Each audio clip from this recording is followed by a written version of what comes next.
will now be an opportunity for silent prayer or meditation.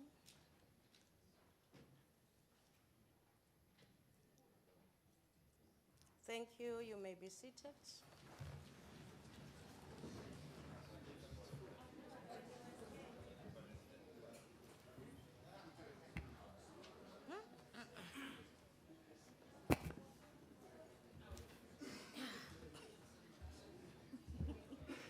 Sorry.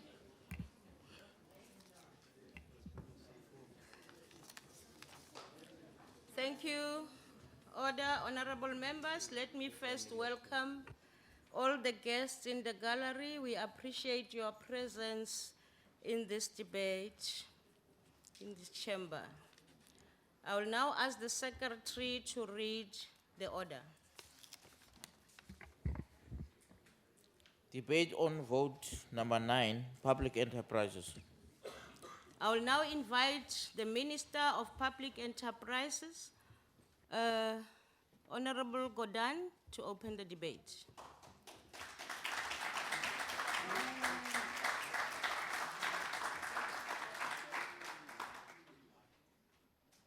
Honorable House Chair, my Deputy Minister Maswale, honorable members, the members of the new Portfolio Committee led by its chairperson, Mr. Kaya Magaka. House Chair. Why are you rising, Honorable Matthias? I rise on Rule 78 and 79 in their concurrent application. Yes. I'm listening. Madam Chair, as members of Parliament, we took an oath. Can't sit here. Honorable members.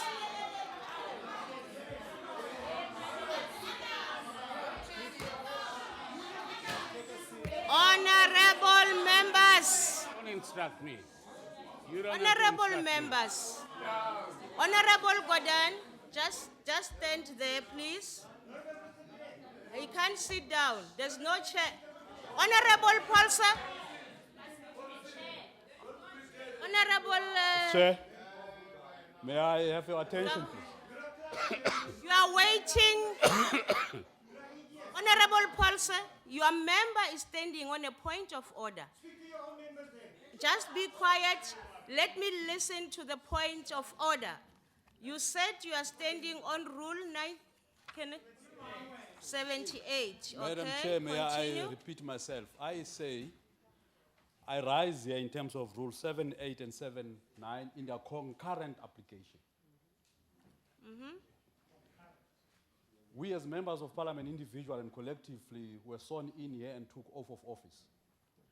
And that called on us as members of Parliament to take a higher level of responsibility Honorable and member, what's obligation. your point of order? I don't need a speech.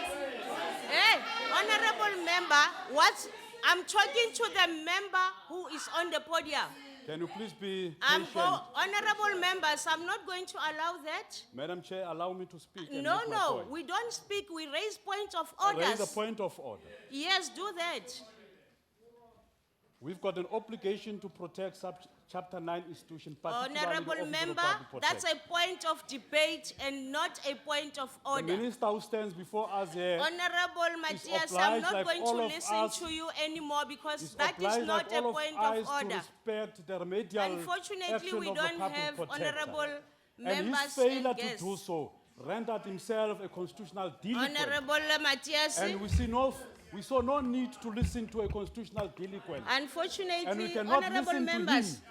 And therefore Honorable cannot allow members. him to address this house. I'm not going to listen to you. That's And a therefore we point cannot of Allow debate. him to address Honorable this house. Matthias, Honorable Matthias, please take your seat. We That's cannot not a allow him point to of order. We cannot allow him to address this house because Okay, if you he don't want is a to- constitutional delinquent. Can I respond to you? Can I respond to you? Please, honorable members, please be quiet. Honorable Matthias, you must raise a point of order. That thing is not a point of order, it's a point of debate. Whatever you are saying, Honorable Paul, I'm talking to him. So that is not sustained. Continue, Honorable Minister. Honorable Chair. Thank you, Chair. Chairperson. Yes. You cannot rule on a point of order you have not listened out. No, I listened to you. You You are have not giving yet a speech. out my point of order. I'm not going to listen to your speech. I need a point of order. The point of order is that before us stand a constitutional delinquent, No, no, a no. man Honorable a man Matthias. who faces serious Honorable consequences. Matthias, now I'm asking you for the last time. Take your seat. Or leave the house. Or leave the house. Order. Please continue, Honorable Minister. Honorable House Chair, Cabinet colleagues, Deputy On a Minister, point of order, House members Chair. of the Portfolio Committee. On a point of order. San Bonani. On a point of order. In a few days' On a time, point of order, House Chair. Please rule. What is your point of order? Please state the rule on which you want to raise your point of order. Member Matthias have raised that rule. And you, Chairperson, you are not listening. You did not even allow him to speak and finish. You just ejected and you were just not listening. This man is not going to speak today. It's not going to happen. It's not going to happen. And we are not going to leave the house. He will We are speak. not leaving the house He and will he's not speak. going to speak today. He's not going to speak.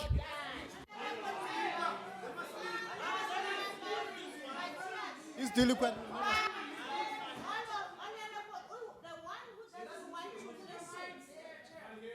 Can I speak?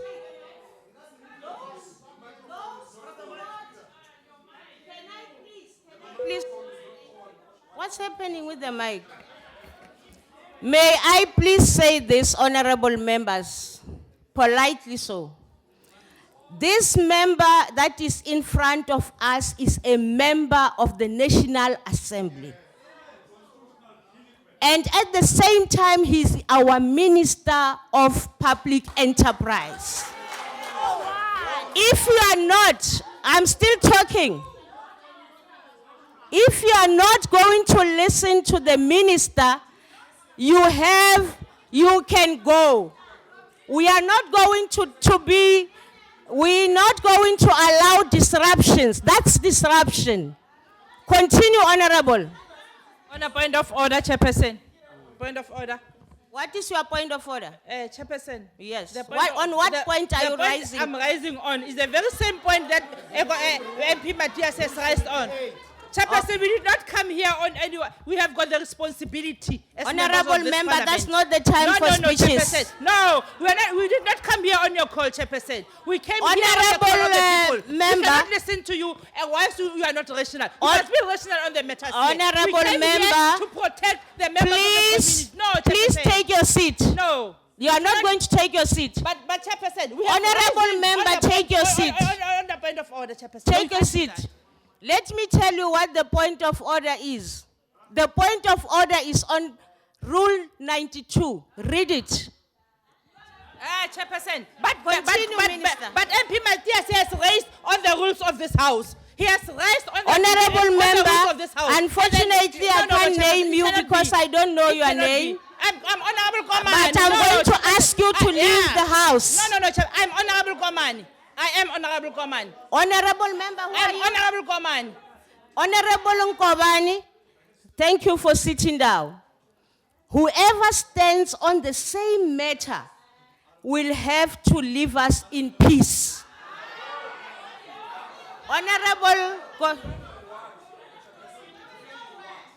Honorable members of the EFF, may I ask this question. Is that what all of you are saying? That he will not speak? Thank you very much. All honorable members of the EFF, please leave the house. You must call us by names. You don't call us by names. House Chair. House Chair. What you are doing is unlawful, is unprocedural. We are not a group here. We're individual members of parliament. And if you want to eject us from this house, you are compelled by the rule of this house to name us. And until you do that, you have no authority whatsoever. to treat us the way you are Honorable treating us. Start with you, Ringo Matthias, Madungos. you Yolisa know yabo. that you are Tate giving me a Shabangu. task. I will start with you, Honorable Matthias. Honorable Matthias, are you saying the Honorable Minister is not going to speak here? I need the answer.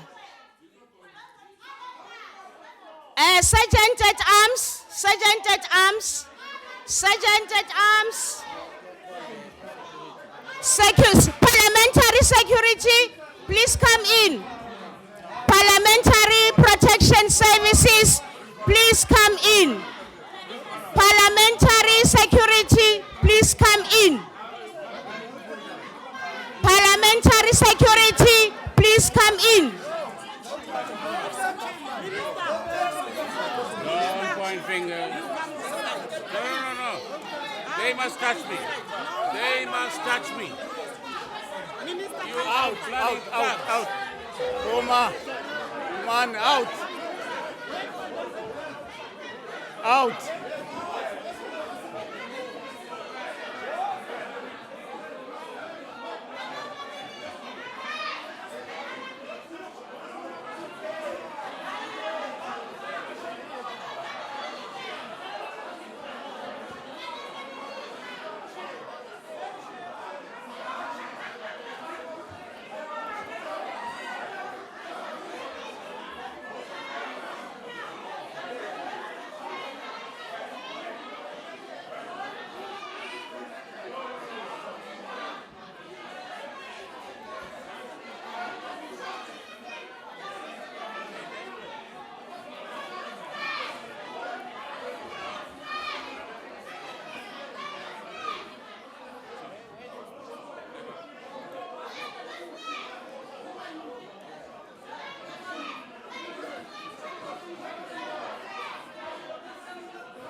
Honorable members, let me apologize for what has just happened.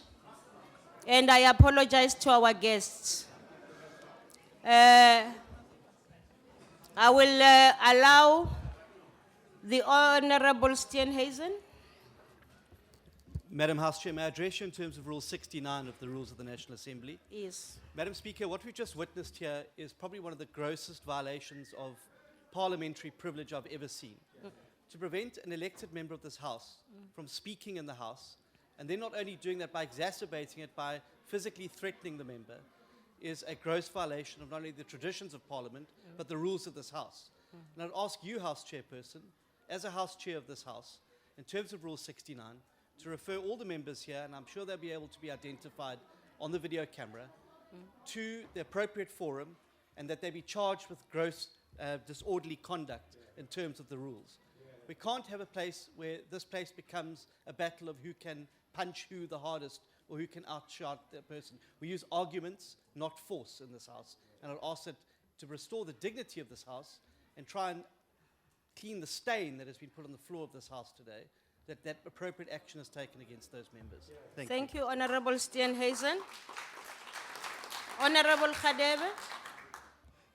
Chairperson, I totally agree with what Honorable Steenhuisen has just said, that this behavior cannot be tolerated anymore.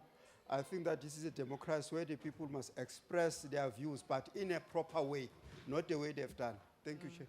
Thank you very much. That will be looked into. Honorable Singh. Thank you, Honorable Chair. Chair, I want to also agree with what Honorable Steenhuisen and Honorable Member Dlamini has said, Hartebe has said. On behalf of the IFP, we also feel that this matter should be investigated at the highest level. We cannot allow this kind of disorderly conduct in the House. Thank you very much. Luckily, we do have the footage, and I will communicate that to the Speaker's office. Point of order, the Chair. Thank you. Thank, Who's there? Oh, Honorable thank you, Chair. Shaky, ma'am. Thank you, Chair. On behalf of the NFP, I want to also concur with my colleagues. I think what has happened here today is totally unacceptable. Thank you. But I think what is more important, Chair, is this, that I want to agree with what the Honorable Steenhuisen says. But I think, you know, every crime, there must be a sanction that fits the crime. And I think that is the problem we have in this House. If we can just address that, I think we'll go a long way in ensuring Thank you that we can very do a lot. much. Thank you, Chair. Honorable Swart. Thank you, House Chair. What actually aggravated the situation even worse today was the threatening attitude towards the Minister. And moving towards him. Exactly, Yes, where I thank felt you. constrained to stand next to him, and I think that is absolutely disgraceful, and it's a higher level of threats in this House that must be addressed. So I concur with every speaker. Thank you very much. Do we have any other party leader here? Thank you for all of you, and we will definitely take this to the relevant fora, and the speakers will be notified of what happened here today, and we will be advised as to how we proceed with the matter. Thank you very much, and I apologize to our guests for witnessing such. This is Parliament, anyway. Thank you. Honorable Minister, this is your time. Thank you, House Chair. So let me start again. Honorable House Chair, Deputy Minister Maswale, honorable members from all the parties, boards, chairpersons, and members of the state-owned enterprises boards, executives that are running our state-owned enterprises, and fellow South Africans. Firstly, let me thank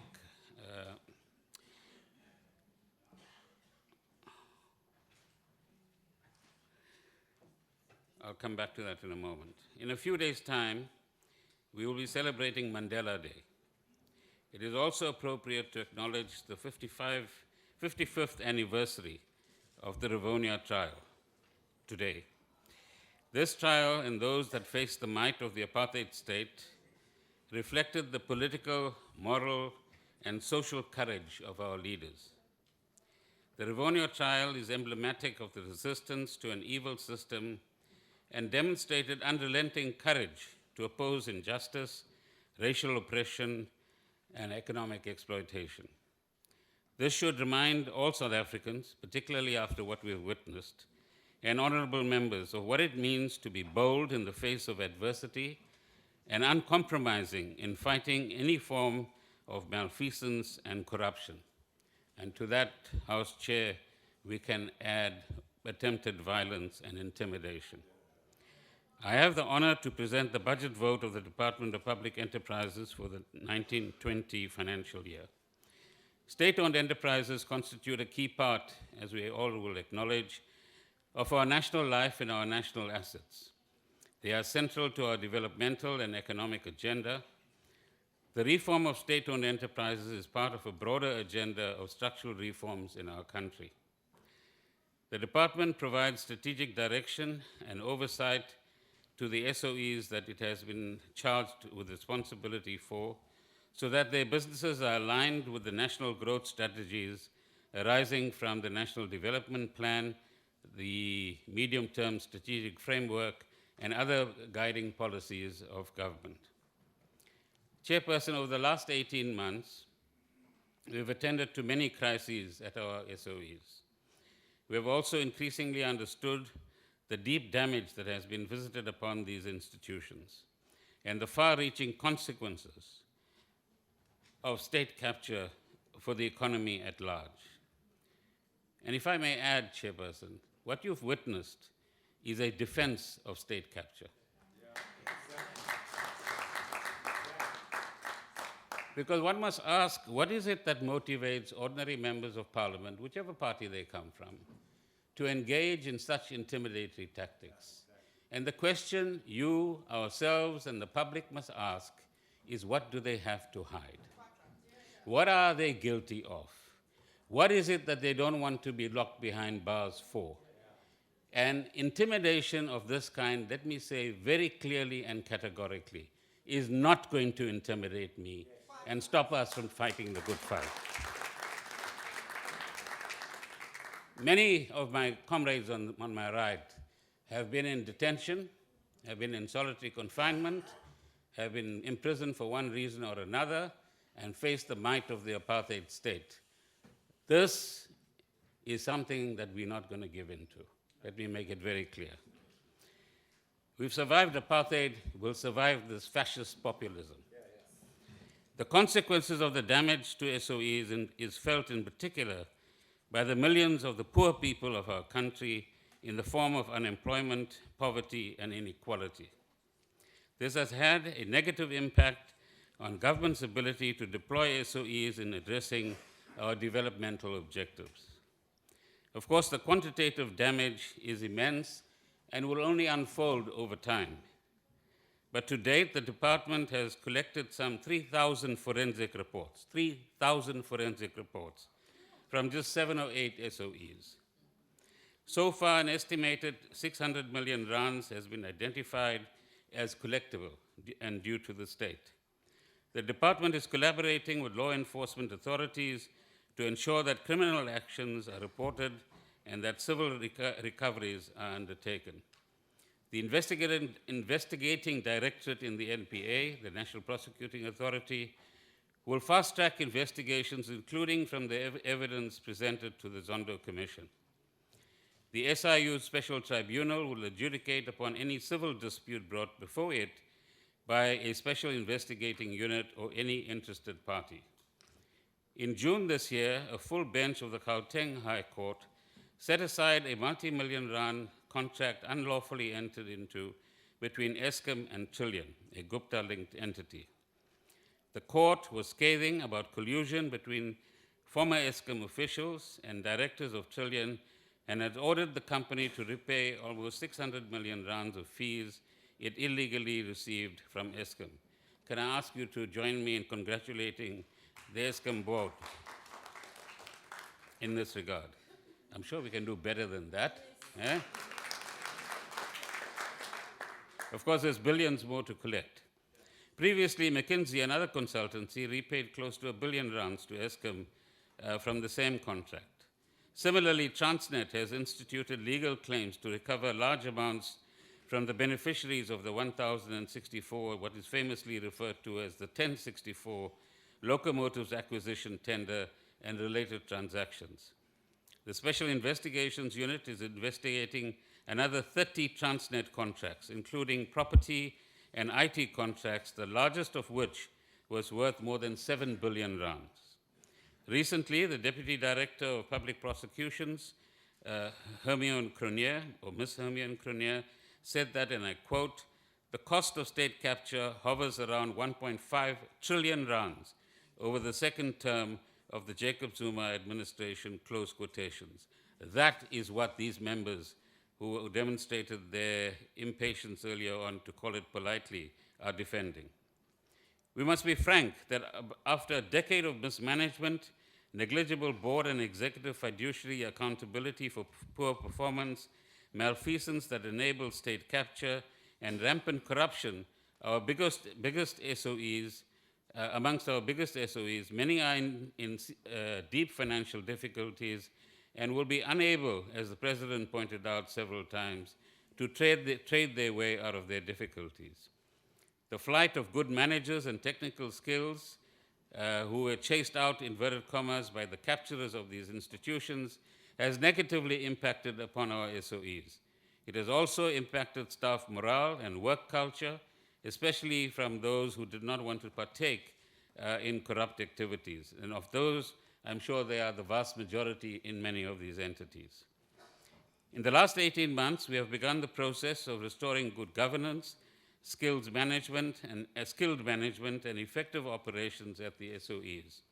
Financial sustainability of the SOEs requires a lot more work, of course, and several state-owned companies face negative cash flows and are financing operations from debt, which has become increasingly difficult to raise.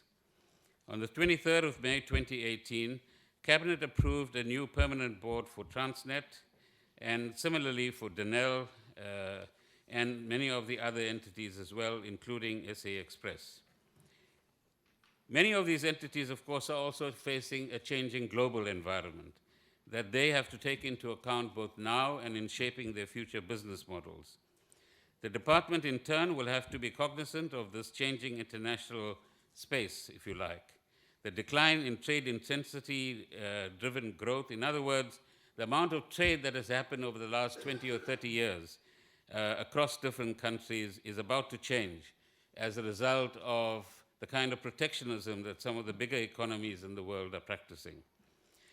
The impact on global value chains and the emergence of global protectionism, as I pointed out, will have an impact on SOE businesses and operating environments and models as well. So if there's less containers moving around, that will impact upon Transnet's business, for example. The role of our department, however, is going to change as well. We now have an opportunity to develop the department into a modern, ethical, effective representative of government as a shareholder of SOEs. This will also entail a new sense of pride and promotion of our collective national interest amongst the staff. The department must and will develop into a center of government excellence where the best experts and skills in the various sectors in which SOEs operate can be found. There is a need to relook at the role of the department as a shareholder ministry and to give a lot more content and meaning to what oversight over these entities actually means. See, there's cyber crime going on here. The time clock has disappeared. As far as a new approach to shareholder oversight is concerned, Chairperson, we want to outline the following, which we will elaborate on as we go on. The first is in respect of governance and accountability. Boards must be increasingly accountable for the financial and operational performance and repositioning of SOEs. The new approach will necessitate that we revisit all the instruments of SOE oversight, including the strategic intent statement, the shareholder compacts, the memoranda of incorporation, and SOE performance appraisal systems. Secondly, the SOEs must be more aware of the positive impact that they can and should have on the economy of the country by increasing investment in the economy, crowding in private sector investment in many of their projects and infrastructure, reducing the cost of doing business and the cost of living by reducing logistics costs and tariffs, for example, and promoting the growth of manufacturing linked to local procurement and localization. In addition, it can make a positive impact on the economy by creating both small and medium-sized businesses in larger numbers and contributing to the skills development in our economy and society as well. Looking into the future, the boards will be asked to review their current business models, and some of them have been doing so already, and develop models appropriate to the new conditions that are unfolding both within the country and outside. They should also develop financial sustainability plans over the next few months to ensure that SOEs are financially self-reliant in the medium term. In giving effect to its renewed efforts to turn around SOEs, the department will, over the next 6 to 8 months, work with the boards of the SOEs to develop new operating models for their businesses and develop financial sustainability plans for approval of government. This will focus on governance and accountability, and as I pointed out, conscious effort to become involved more positively in our economy and ensure that more enterprises are created, because that is what economic growth is about at the end of the day.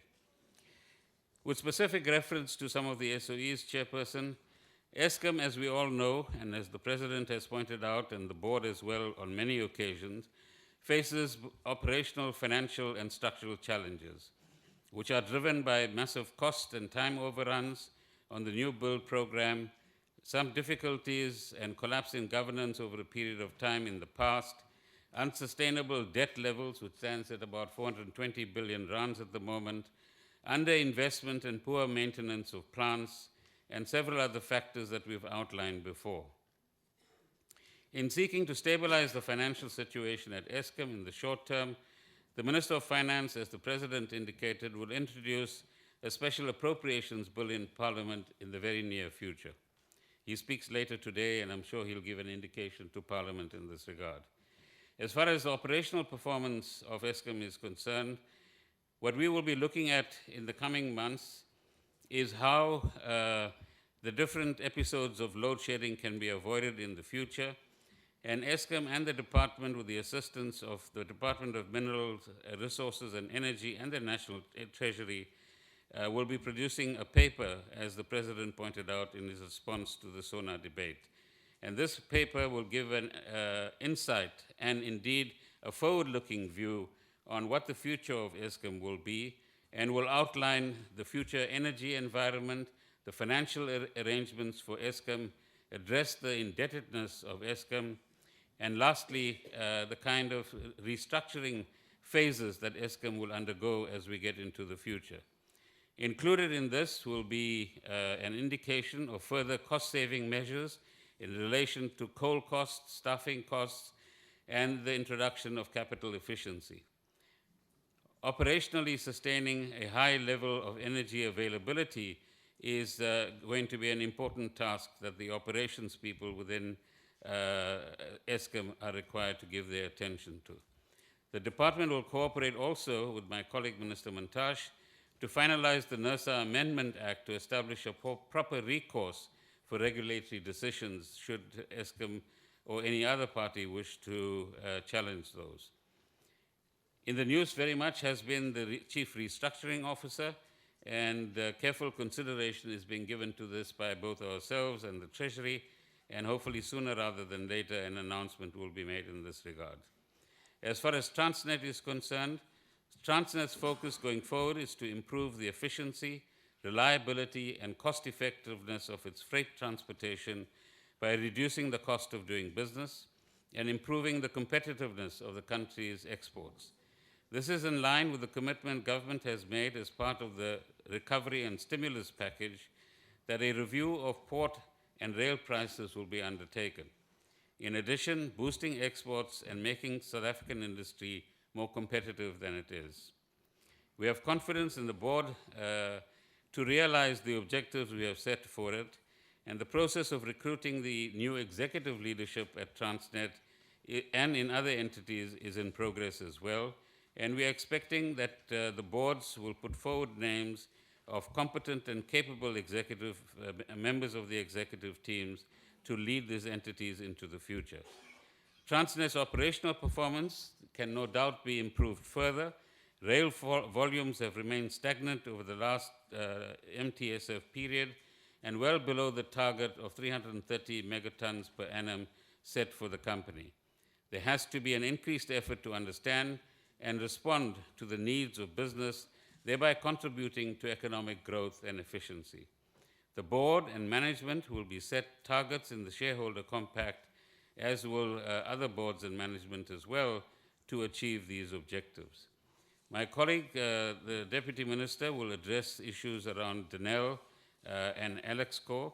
And let me, as I come to the end, Chairperson, say the following in relation to the program overview of the department. As far as the 2018-19 expenditure overview is concerned, the department was allocated 6.52 billion rands for 18-19. Included in the departmental allocation was an amount of 5 billion for the SAA recapitalization and 1.2 billion rands for SA Express.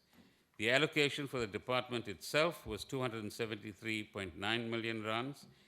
The overspending or underspending of 48 million rands was the result of vacancies, and frankly, I didn't want to make any changes in the department pending the elections that have just occurred, so that we have a better sense for what the President has in mind for this department. Once the departmental restructuring has been completed in the current financial year, many of these posts, particularly those involving experts in the different fields, will be filled. As far as the 2019-2020 allocation is concerned, The department has been allocated a budget of 293 million rands in 1920, 312 million rands in 2021, and 332 million rands in 2021-22. The allocation represents an average growth of 6.5%, that's just above inflation, and the department's focus over the medium term will be largely on enhancing the capabilities of the department in performing its oversight role on the various SOEs by ensuring that the pool of highly skilled professionals is augmented, as I pointed out earlier on. Program 1, which is Administration and Corporate Management, the aim of this branch is to provide strategic management and support to the department, but of course includes the ministry as well. Program 2, State-Owned Companies Governance Assurance. The priorities for this program over the year will be the goal of finally producing a government shareholder bill, which could be adopted in the next year or so, which will then create an overarching legislation for SOEs under the control of government. And this will, amongst other things, address governance, SOE mandates, the funding models, and so on. SOE reform is an ongoing process and will continue to review the SOE landscape emanating from the report of the Presidential Review Commission that was reported upon earlier around 2010-11. The main principles have already been approved by Cabinet. These seek to assess the SOE landscape and to ensure that there's regularity in terms of what happens in different SOEs in relation to remuneration, the appointment of boards, and the reform processes that are undertaken. Finally, Program 3, which is Business Enhancement, Transformation, and Industrialization. The priorities here will be to examine on an ongoing basis the maintenance plans, operational practices, electricity generation and distribution in the case of Eskom, and other factors similarly in relation to other SOEs, and optimize the various assets that are held in different SOEs, some of which, as I said, the Deputy Minister will address. Monitoring progress and working with Transnet in improving their cost effectiveness and efficiency and reliability of its freight transportation system, and achieving a modal shift from road to rail, something that we've talked about a lot as government and as the SOEs and indeed as the private sector, but haven't done enough at this point in time. Finally, let me take this opportunity to thank the outgoing chairperson of the SAA board, Mr. Magwaza, who's tendered his resignation for personal reasons, and the vacancies on that board will be filled shortly. Secondly, to thank the chairpersons of the various boards for their leadership and diligence under very difficult circumstances, and for the board members with the manner in which they've applied themselves both to managing the crises, but also beginning to turn around, as we would say, the various entities. I want to pay particular thanks to the outgoing CEO of Eskom, Mr. Hadebe, who's present amongst us, who has played an important part in sustaining Eskom during a very difficult period, and at least solving some of its financial problems as he goes about doing it. Finally, I wish the committee well in its deliberations, and want to thank Mr. Tuto Shumang, a former official from the Treasury, who went into the private sector 4 years ago and responded to the Tumamina call to come and help us in the department for the last 7 or 8 months. He says government work is too easy, he needs to go and do a more difficult job in the private sector, but we owe him a huge debt of gratitude for the excellent work that he's done with the department. And finally, as they say in the ANC, to the members of the EFF, in case they are listening, they better adopt a different approach, because intimidation and slurring one's integrity and casting aspersions is not going to work. If they've stolen money from a bank or anywhere else, they should own up to it and face the consequences. Thank you. Thank you, Honorable Minister. Honorable members that are still coming to the podium, that is not just a computer. There's a red color there. Once the red color vanishes, it means your time is up. Thank you. I will now call the chairperson of the committee, Honorable Magaka, to take the debate forward.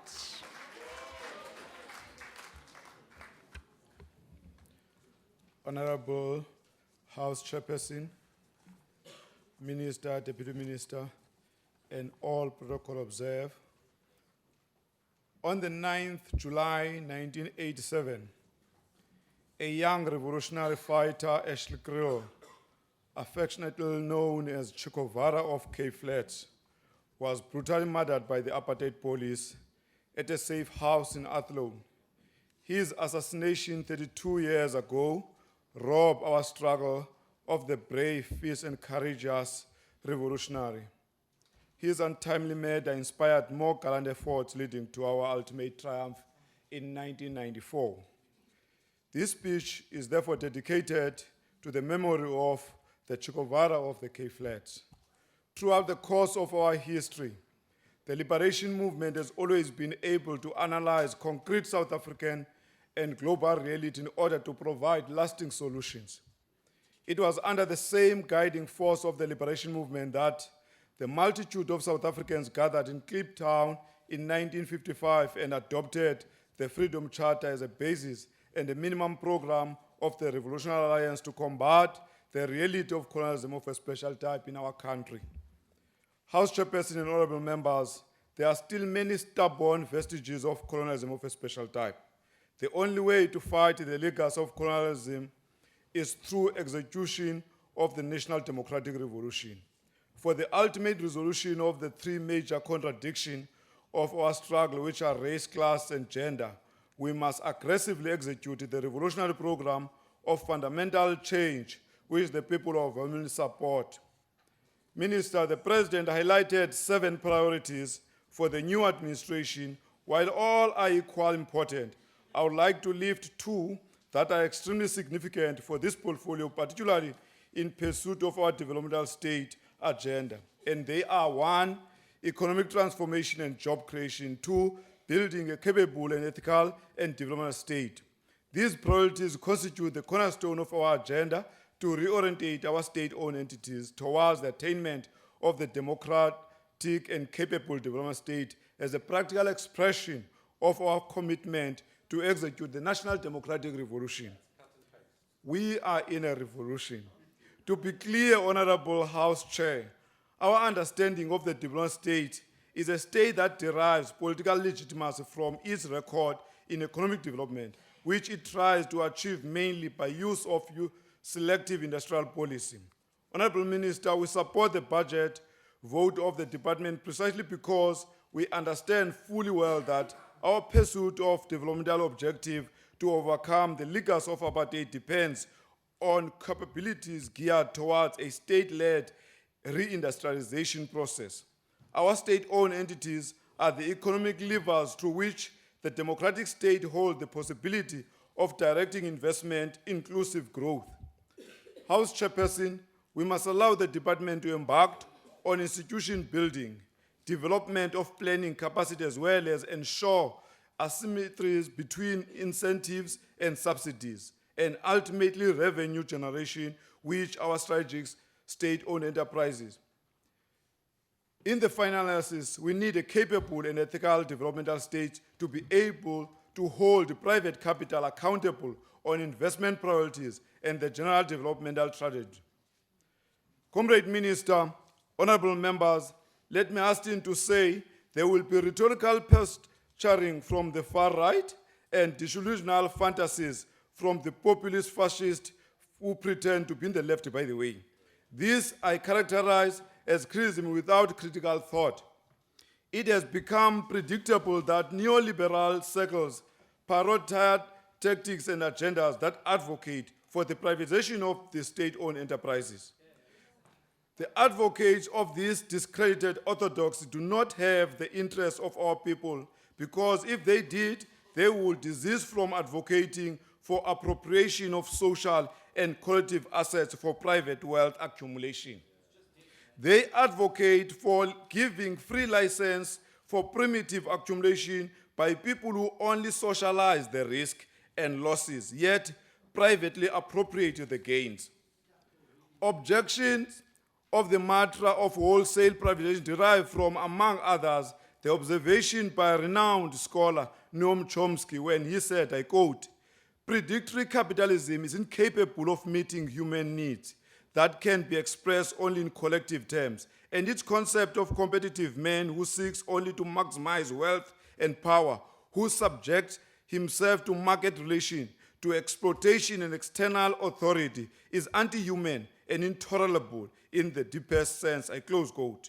Honorable Minister, we concur with the President's views that ESCOM, as well as other state-owned enterprises, are too important for our economy to be allowed to fail.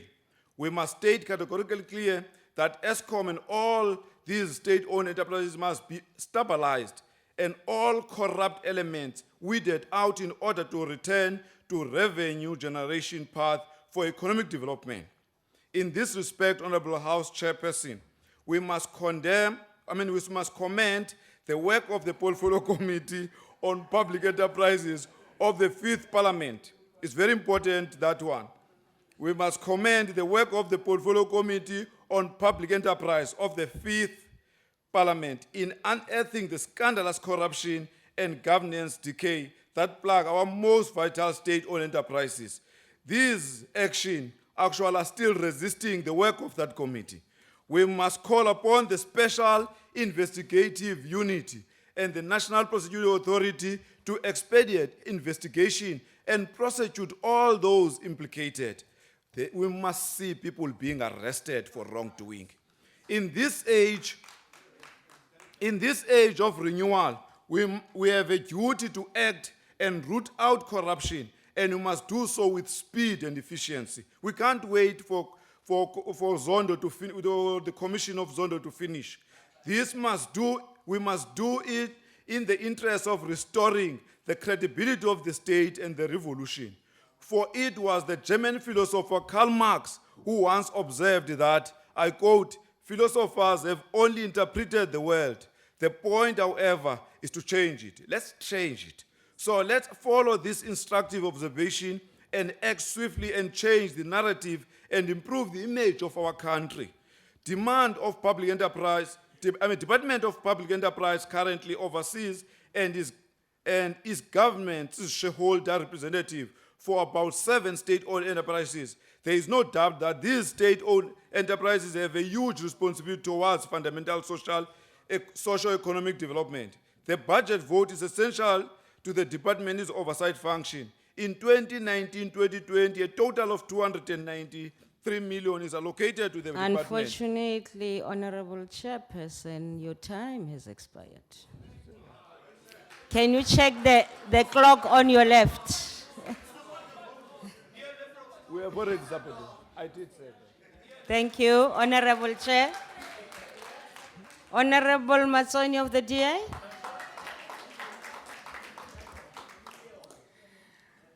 House Chairperson Barato, Honourable Minister, Honourable Deputy Minister, fellow members of Parliament, ladies and gentlemen.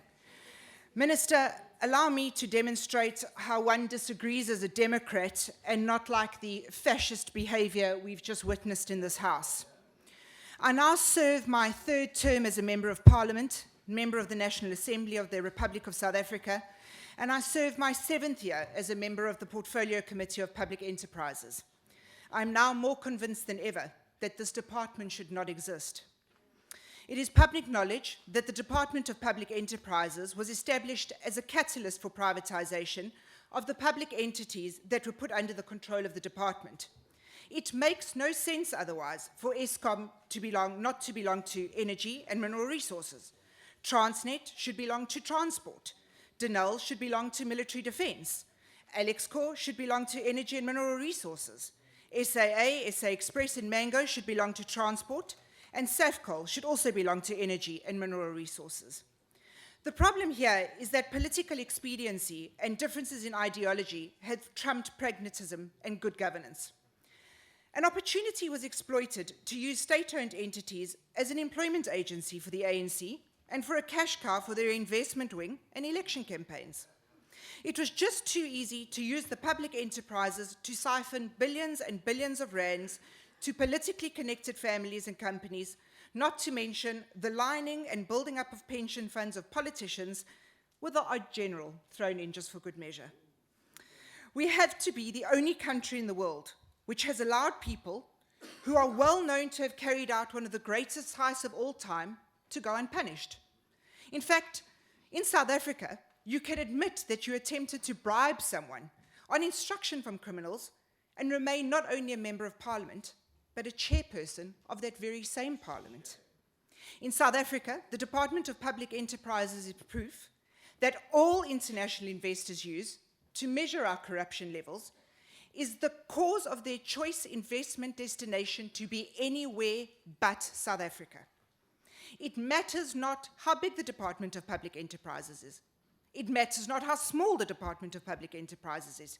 It is a superfluous entity and it should not exist. I recently wrote to Minister of Public Enterprises, Minister Gordhan, asking for an official comprehensive review to be conducted of the state-owned entities. The reply I received came as no surprise. Again, the ever-famous, yet ever-elusive Presidential Review Committee established in 2010 was referred to as the guiding framework for the department. In response, an interministerial committee was established that was then converted to a presidential state-owned entity council.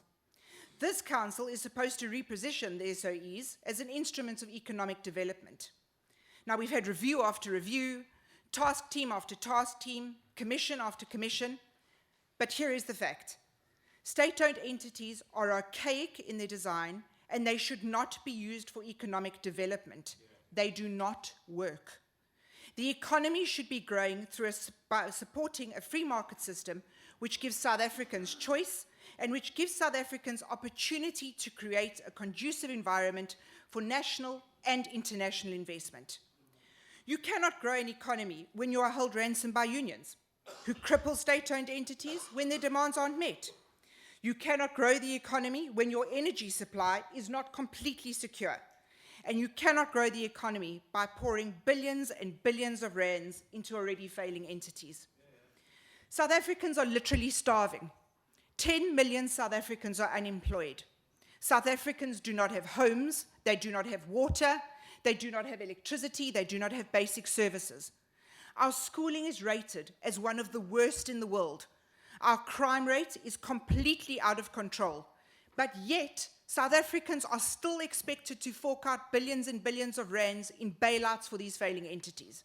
It is an absolute disgrace and it is not condonable, no matter what your political ideology is, nor what your political background is. The Department of Public Enterprises has absolutely zero power to hold our entities to account. The boards do as they please. Unions play the minister like the fiddle that Nero played while Rome burnt. The situation is unfixable. Quite simply, my friends, the cow has run out of milk. The goose has laid the last golden egg. The fiscus is collapsing under the weight of corruption and mismanagement.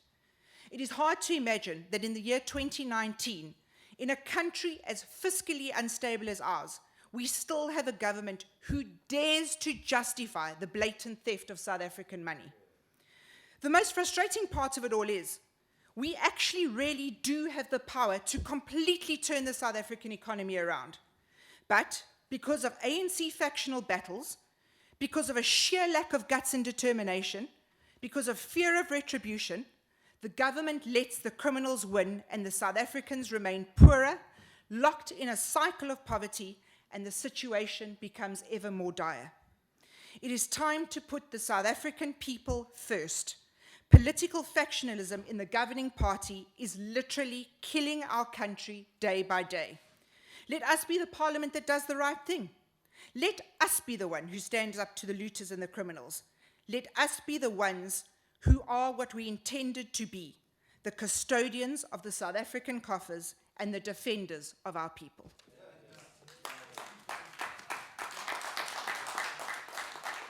Thank you, Honorable Matsoni. The Honorable Nkosi Buthelezi from the IFP.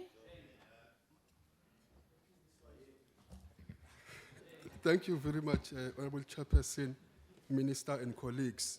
Allow me, Chair, to thank the Honorable President and the Minister for their commitment and proud will to turn things around from the previous administration. In the past, ministers defended the wrought and attacked members of this House when they were raising issues.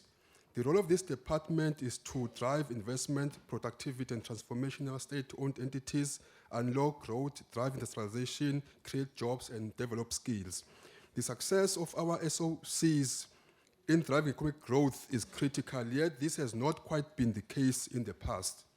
Instead, Chairperson, this department is truly the definitive poster child of this government in respect of grand corruption, kleptocracy, nepotism, and care deployment. The crippling of SOEs has played a major role in the country's drop in international trading ratings. In fact, it can be easily argued that the last decade in the history of this department was spent building nothing more than patronage networks through the misappropriation of public funds and elites aligning their own pockets. While we trust that the minister has the will and expertise to address the failing state of our SOEs, but the question remains, will the Honourable Minister have the support from the ANC in cleaning up these SOEs from within? That's a question we ask. The various challenges faced by SOEs are internal and includes weak, inexperienced, and incompetent leadership, which can affect our entities strategically, operationally, and financially. Honourable Chair, ESCOM continues to fail our people, not only by failing to keep our lights on in the country, but it also charges more for poor services through its continual tariff hikes affecting the poorest of the poor. Chairperson, what is of great concern is the fact that government departments, municipalities, and cities owes ESCOM billions of rands, and this is unacceptable that these bills have remained unpaid for years. But more importantly, this self-sabotage must be rooted out. On SAA, another entity of perennial bailouts, staff issues, and dubious senior manager appointments, we note many similarities. It's all from within. It is not time, Honourable Minister, that we cut our losses and consider public-private partnership in these state-owned entities. Honourable Chair, just 2 weeks ago, Daniel had to request 2.8 billion rands bailout and could not pay salaries in full at the end of June. What does this do for staff morale? What does this say about the competence of senior financial management in these entities? Staff retention is affected due to instability. Who can work for a company when things are unstable within? Furthermore, when we talk about Daniel, we are not just talking about any company, but one which is part of ensuring the safety and security of our country. If Daniel is led to fail, this may pose a risk in future to the sustainability of our nation's security. Honourable Chairperson, a line must be drawn in the sand, which clearly states and demarcates this far and no further. Corruption must be thoroughly investigated and competently prosecuted at all state-owned entities. The fact of the matter remains, South Africans can no longer afford to pay more for SOEs who are not fulfilling their mandate and do not add any value in as far as this is concerned. If we look at the strategic objectives of state-owned entities, which is economic transformation, there is absolutely no progress in this regard. When it comes to job creation, instead of creating jobs, SOCs can't even manage to retain jobs. When it comes to building a capable and ethical state, we've got a rod that is embodied from within, thus undermining the very same objective. A better Africa and the world. How is this even possible when we are currently on our knees? This is the reality that we must face, Honourable Minister, and this department is an enemy of its own and a counterproductive if it fails to deliver on its own key performance indicators. However, in our commitment as the IFP to work in the best interest of people of South Africa, the IFP does not oppose the budget. Thank you.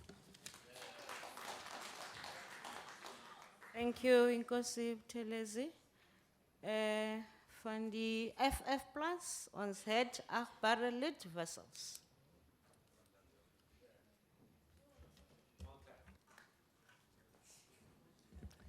Thank you, Honourable House Chair.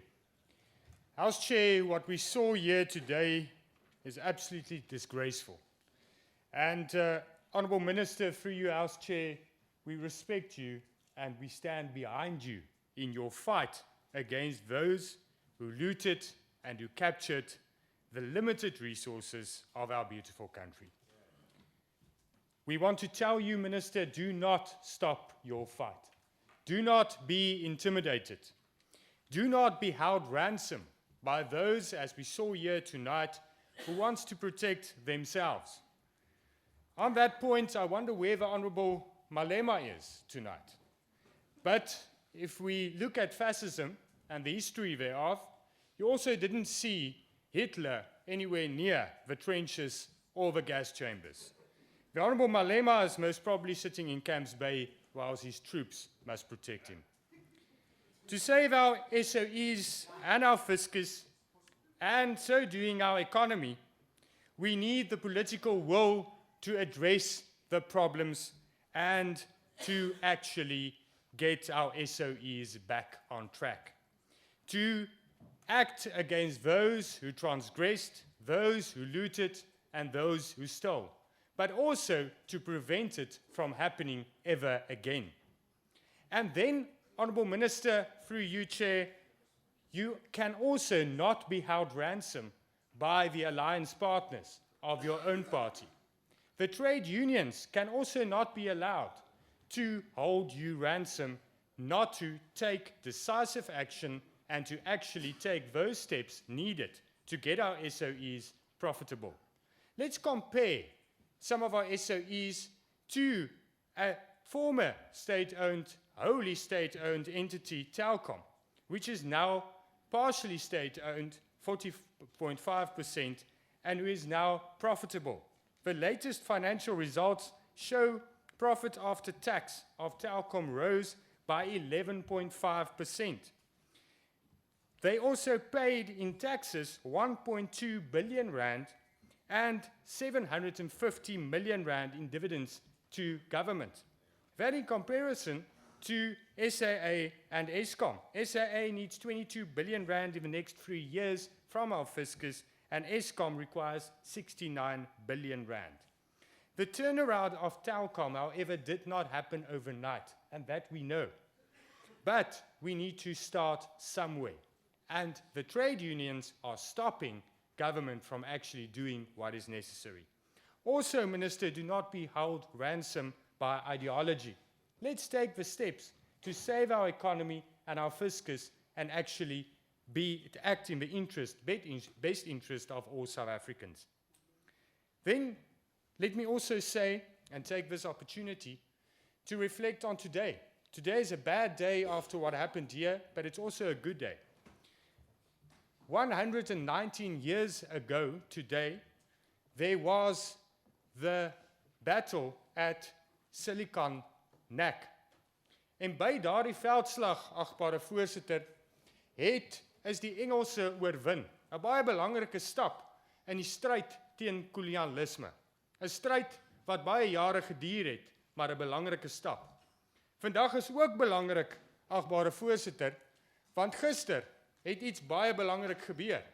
Gister is die tendens wat op 8 Mei geskied het, waar kiesers hulle vertroue in die Vryheidsfront Plus gesit het, voortgesit.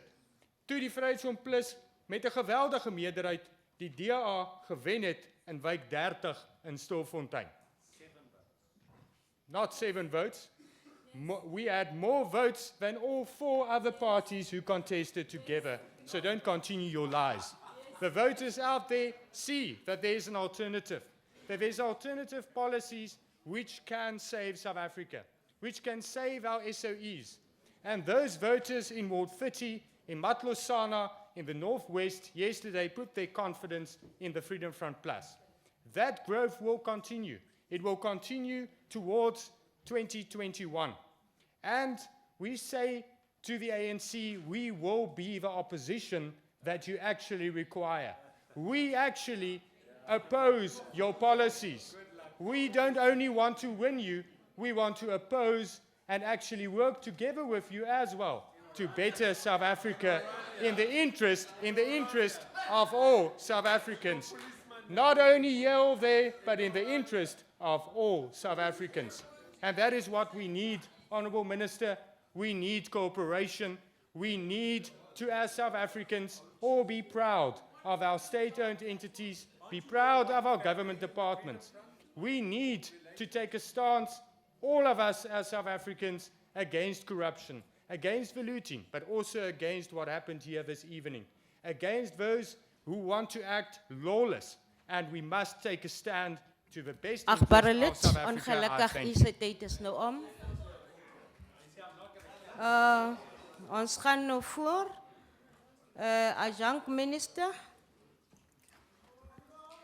Agbare lid Maswali. Thank you so much, Honorable House Chair, Minister Pravin Gordhan, the honorable members of the House, the chairpersons of the boards of the state-owned companies, as well as their executives, the honorable guests in the gallery, ladies and gentlemen, good afternoon, nearly good evening.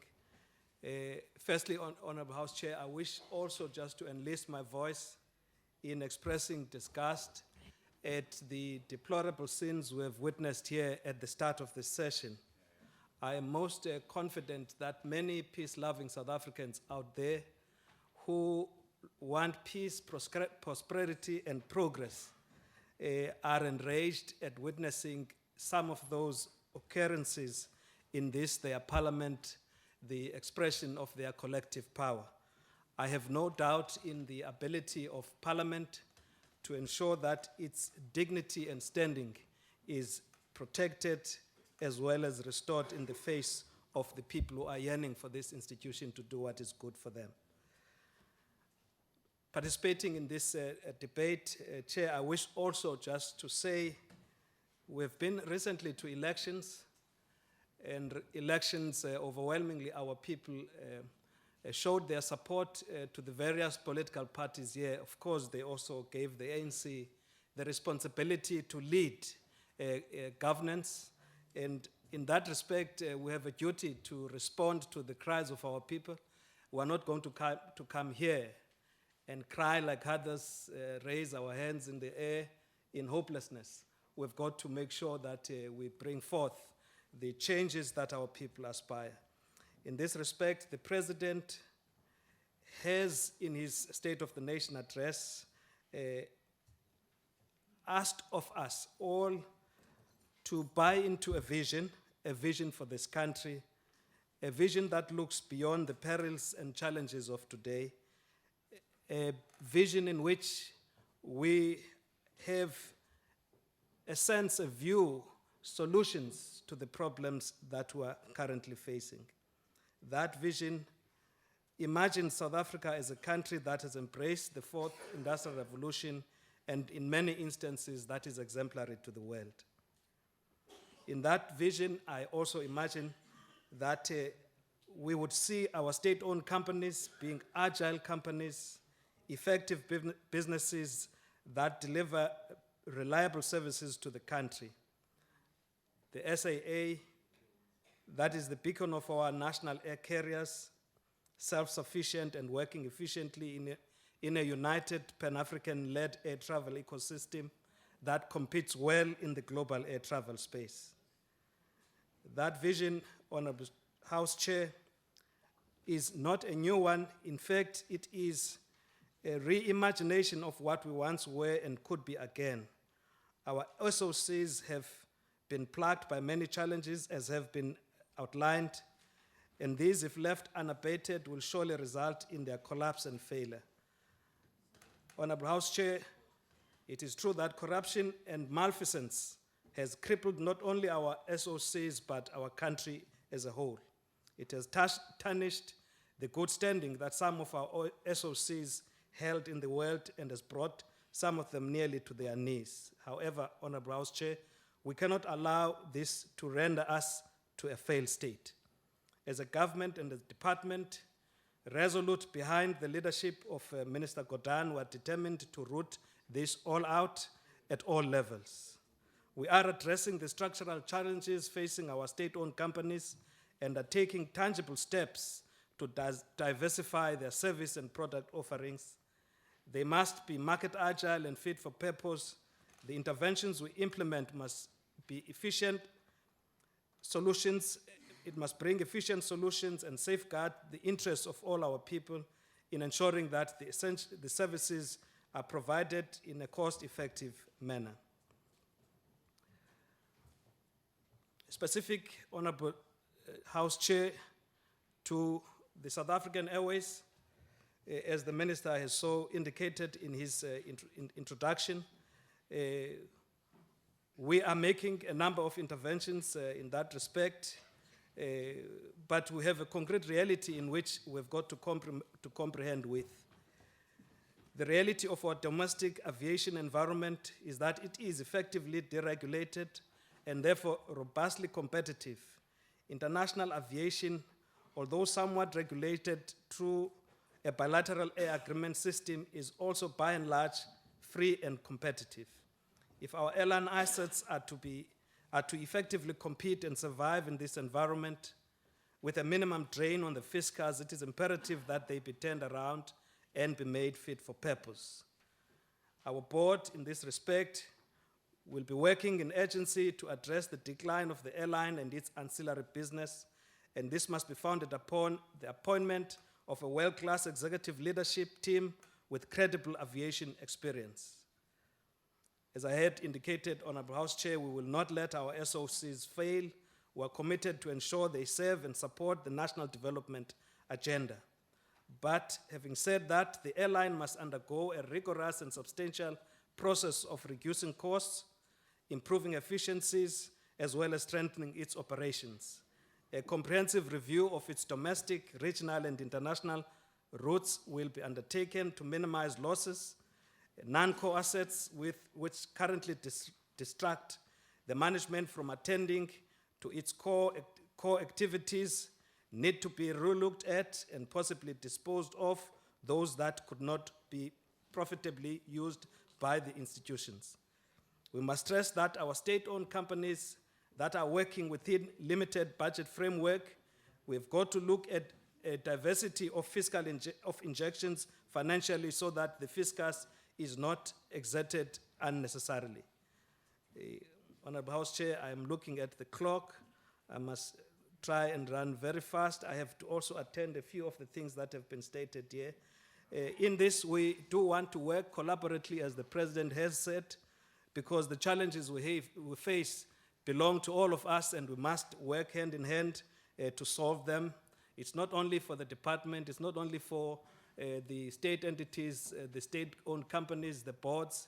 It is also for all in those entities, labor, as well as the private sector. We've got to collaborate to find solutions to some of these difficult questions for which we have begun taking measures in that respect.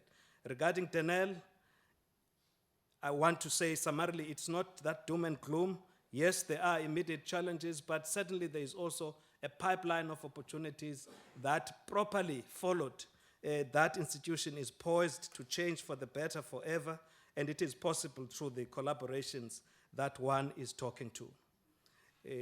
The honorable members that spoke before me here, Honorable House Chair, particularly the longest serving member in the Portfolio Committee in which I attended, Honorable Mazone, certainly we do appreciate the working collaboration, the views, the inputs from all of us given the nature of the challenges we have. I have heard you, and you've repeated this, that you have corresponded with the ministry in respect of a request or a proposal that they be convened or they be undertaken another comprehensive review of these state-owned companies. If I listen to you, you also say that there has been many of these reviews that have been done, and indeed there seems not to be action. I don't know how different it is going back again to doing the same thing. I think what we need to be doing is to take forward the work of the Presidential Review Commission. All of us work to make sure that it is successfully implemented, and in that respect, measures have already been undertaken. The SOC Council has been instituted. We'll be coming back to the committee to report progress in respect of the intervention so desired as mapped out from that state-owned SOC's council as led by the Honorable President. That the department need not to exist is no different from those who come here to disrupt proceedings. It just works in the same way, but from different angles. I think we must really desist from that. Let's, in a constructive way, work to building to take forward some of these than simply just hopelessness and destructiveness in that sense. I also take the point, in fact, it is completely without justice to say when measures are in place that this government is letting scot-free those who have stolen to run away with it. Certainly that is not true. If one looks at what has been put in place, the sort of interventions that are, in fact, it is a misstatement. If to any statement that suggests that government has let scot-free those who have actually stolen from the government, it is a misrepresentation of facts.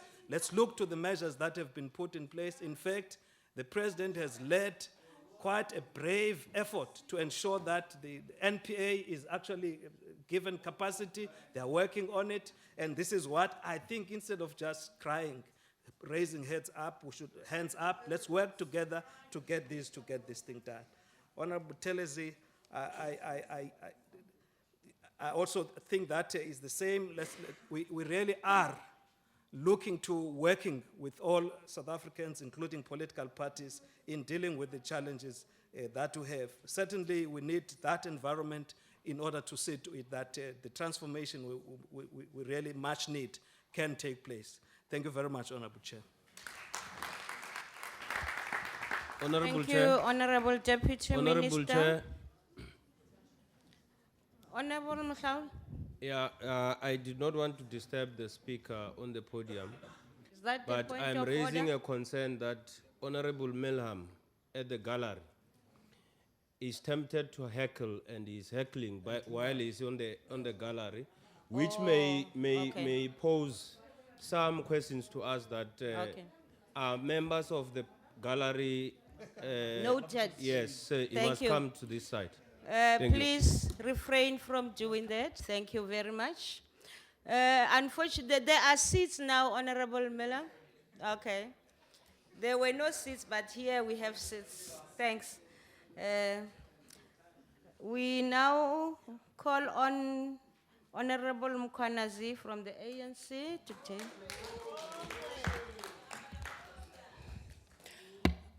Honorable Chairperson, Minister, Deputy Minister, honorable members, honorable guest, Umzansi wonke we-Africa, good evening. As we debate this budget, we must be bold, have a clear vision, and have ethical leadership, guided by the ANC policies and the mandate given to us by the millions of South Africans. We must not dare to fail them or betray them. We must not lose focus, Honorable Chair, on a vital role of state-owned companies in generating inclusive growth, providing efficient and cost-effective network services, and deliver public services to both those who can pay and those who cannot. We have a responsibility, Honorable Chair, to restore them to be able to perform their mandate to their best capacity, and to encourage a significant new investment in our economy with the aim of achieving sustained inclusive growth and transforming our economy. Honorable Chairperson, just to remind us, because there are so many howling and misguided concepts out there, our ESCOM mandate. The mandate that we have given ESCOM is to generate, transmit, and redistribute electricity to industries, industrial, mining, commercial, agriculture, and residential customers and redistributors. To improve the quality of country's infrastructure will ensure a reliable and a cost-effective electricity supply to its mission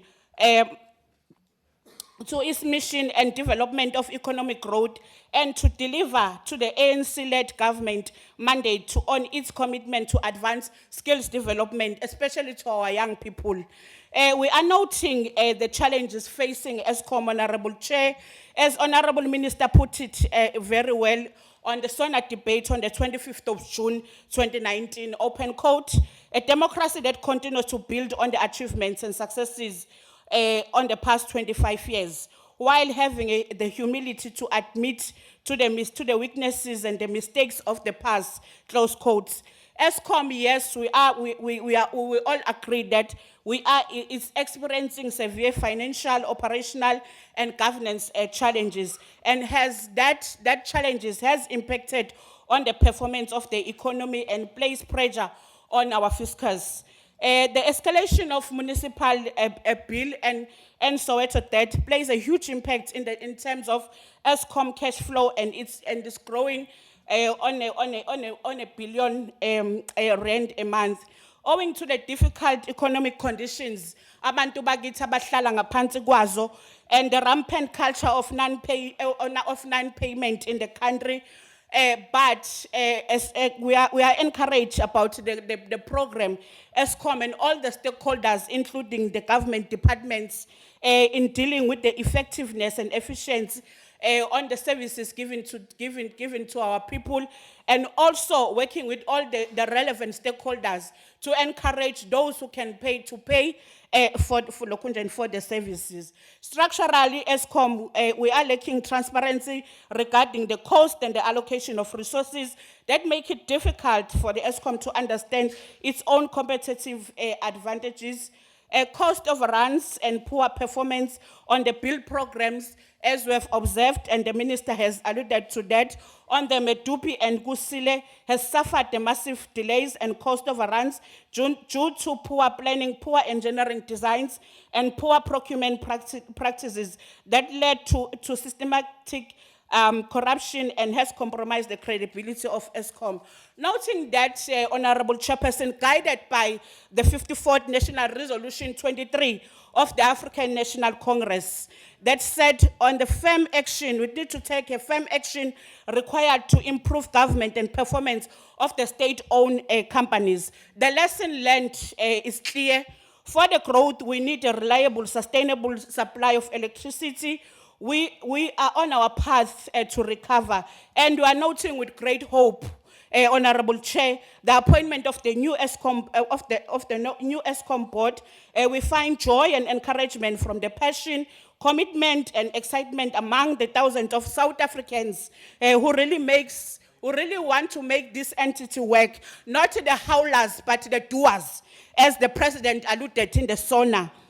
Amongst other challenges that the board is addressing currently is the readily availability of the installed capacity, the electricity availability, focus on the power station, ensuring timeless maintenance and quality of work to be delivered to our people, because we are not here for the beauty contest. We are here to make sure that we deliver quality services to our people. The progress that is made by the board in installing the culture of effectiveness and transparency on government, confirming the number of fraud and irregularity cases is exciting, as now the minister was reporting on those cases. Those who don't listen, it's not our baby. We are continuing. Thank you very much on that note. We support, Honorable Minister, we support the board and will not fail. Thank you very much. The giant that Thank stood before us. Thank you, Honorable Member. Honorable Shaikh Imam is in the house. Are you coming to speak? I see you were writing me a note. At least you are here. Thank you, Honorable House Chair. I've been running from one house to the other, and there's a delay on that side as well. But at the very outset, let me welcome the report of the Department of Public Enterprises, and the National Freedom Party will support the report tabled here. Minister, I want to congratulate you on the stance that you are taking. And yes, indeed, I do agree with you that if you want to stop corruption, if you want to stop fraud, then of course you have more enemies. When you do the wrong things, you have more friends. When you do the right thing, you have more enemies. So I congratulate you on the stance that nothing will deter you from ensuring that we live in a society free of any corruption. Now, Minister, I have previously, on numerous occasions, asked, what is the real challenge that we have that when it is a state-owned entity run by governments, we have a problem? But when it is in the hands of the private sector, then it's managed and it's profitable. Now, I know one of the reasons and one of what we've identified was the fact that there's been interference by government officials, with the private sector, there's been corruption, and a whole lot of it. And my understanding is this, that would it not be easier and more successful if it had independent management with no interference from us at all, so that it is run as a business, it's profitable, but also provides the services intended in terms of its mandate. Now that's the first thing. The second problem I have is with South African Airways. Now, Minister, South African Airways came and did their briefing even at the Appropriation Committee, wanting an X amount, which was about 23 billion or so. And you will and I understand in terms of business that if you need 23 billion to solve your problems and become even and start becoming profitable, and if you give somebody in tidbits 2 billion, 3 billion, 1 billion, it's not going to work. And the CEO there had expressed concern on numerous occasions, and I'm not surprised that he's resigned, because it looked like he was now being set for failure because he was not getting the tools to be able to turn South African Airways around. Now, South African Airways itself is not only the problem. If you look at some of the challenges it faces in terms of the routes, you've got other airlines, and this is where the aviation industry comes in. You're giving routes to other airlines, and you're expecting your own airline to make money. Someone's going to argue, what about competition and things? But surely you need to put the needs of your own people in your country first. So you're giving routes, even some of the international airlines are flying, where previously our own airlines used to transport them from OR Tambo to Cape Town and things. So that's basically another challenge that we're not addressing, and yet we're expecting SAA to make a turnaround. Now, the issue of ESCOM, and I must commend you on the interventions, Minister, that you are putting in place. Honorable Member, thank okay. you very much. Thank you, the National Freedom Party. will Honorable support it. Swart. Thank you. We support it. Thank you.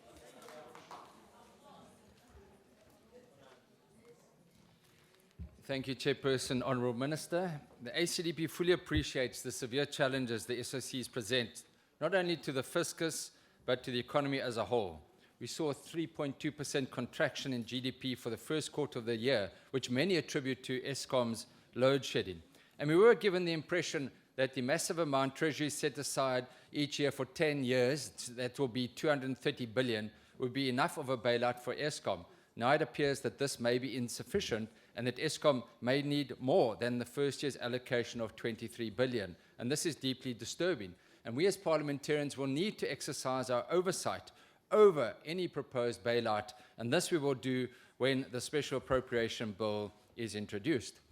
Now, Minister, having served on the ESCOM oversight inquiry in the last Parliament with a number of members here, like the Honourable Mazzoni, we have some idea of the looting that took place.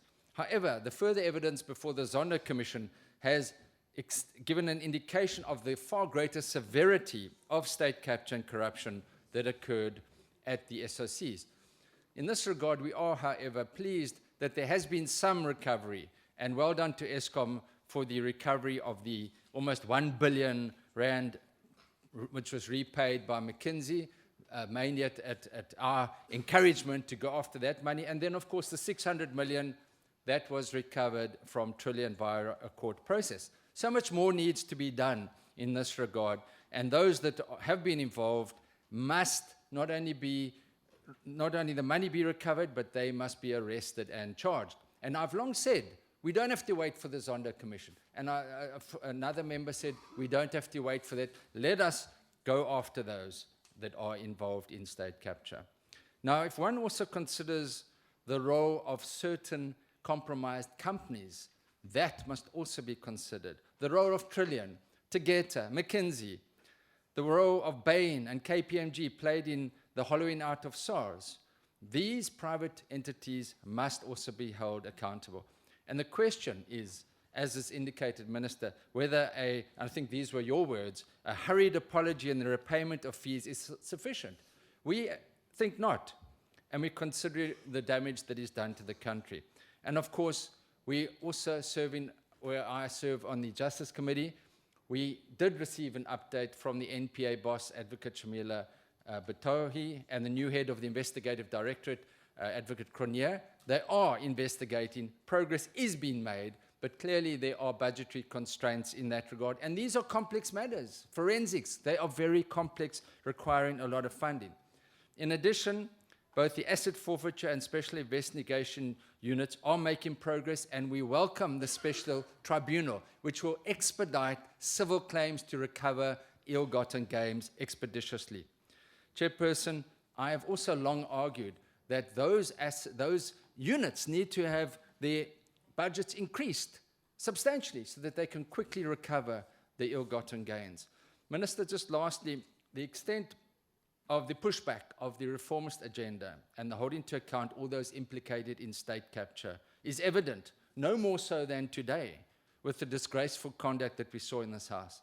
We in the ACDP condemn it in the strongest possible terms. And we agree that what we witnessed was indeed a defense of state capture. You, Minister, served with us in the Eskom inquiry.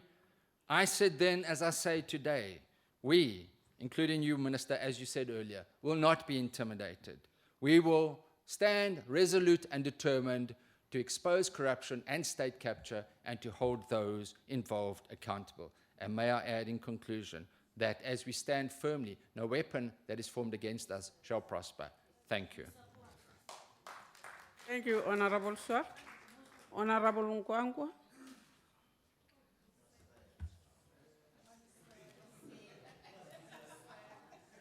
Well, I'm going to disappoint you today. I'm not going to say that. Honorable members, despite numerous attempts, I beg your pardon, I should start at the beginning and say, you see, the problem we have here is that lawlessness begets lawlessness. Is that this degeneration where we don't respect parliamentary rules and conventions has been allowed to take place over time, over an extended period of time. Some of us even got the reputation of being condemners, if there's any such a word, where we would stand up in the House and condemn. All the time when something wrong happened, we condemned. But the issue here, Minister Godan, I understand the political dynamics around this issue and we condemn it, but Parliament must enforce its own rules without fear or favor. That's the important starting point, so that we can deal with those people who don't want to respect this institution, so that we can bring back the decorum and the respect for this institution, because if it loses credibility, then we're all doomed as South Africa. Despite numerous attempts, bailouts and interventions by governments to restore good governance and stabilize state-owned enterprises, South Africa's SOEs continue to face or pose rather a serious risk to the fiscus of our country. Therefore, the need for reconfiguration of some of the SOEs is very important. But we want to focus on Eskom in particular because of the systematic risk Eskom poses to the South African economy. For obvious reasons, we're not going to restate them. But House Chair, we want to particularly talk about the proposed debt equity sub for Eskom by PIC, which will, without a doubt, improve Eskom's balance sheet and will give the entity some financial room to maneuver. However, this should not be done without first addressing the underlying structural and governance challenges facing Eskom. In other words, Mr. Minister, if we're to give Eskom money via the debt equity sub, why might ask why we're calling it giving them money when it's a debt equity sub? They will not be servicing any debt, and through the special appropriations bill announced by the President during the June SONA, without first addressing these challenges, is tantamount to throwing money into a bottomless pit. Minister, whenever we walk around the country and interact with South Africans are asking, they want intricate details about how government intends to unbundle Eskom and the effect of such a strategy on Eskom and electricity generation. This is a question that ordinary members of the public want an answer to, and with all the platitudes that we've heard so far and all the confusion that has been created, they are concerned about their future, including the workers. We support the board performance evaluation framework for SOEs because we believe it's a step in the right direction and we support it, and we hope that it's going to be prioritized. But as we deal with Eskom, Mr. Minister, we need to deal with the municipal debt which is piling up and deal precisely with what we prefer to term as Soweto exceptionalism. All municipalities, including Soweto, need to pay up so that we can improve the cash flow of Eskom. We can't, the hypocrisy actually starts with us politicians. When we want votes, we go there and we encourage people not to pay up. After elections, then we say to them they need to pay up. It's disheartening. I was listening to an interview when some of the people from Soweto were saying, no, I can only afford to pay 2 rands. I can only afford to pay 5 rands, making a mockery of attempts to get people and to encourage them ukuthi babhatale. Sithi aba xa siyakwenza consequences. Thank you very much, Honorable Member. Andizuthi la masela. Honorable Dlamini.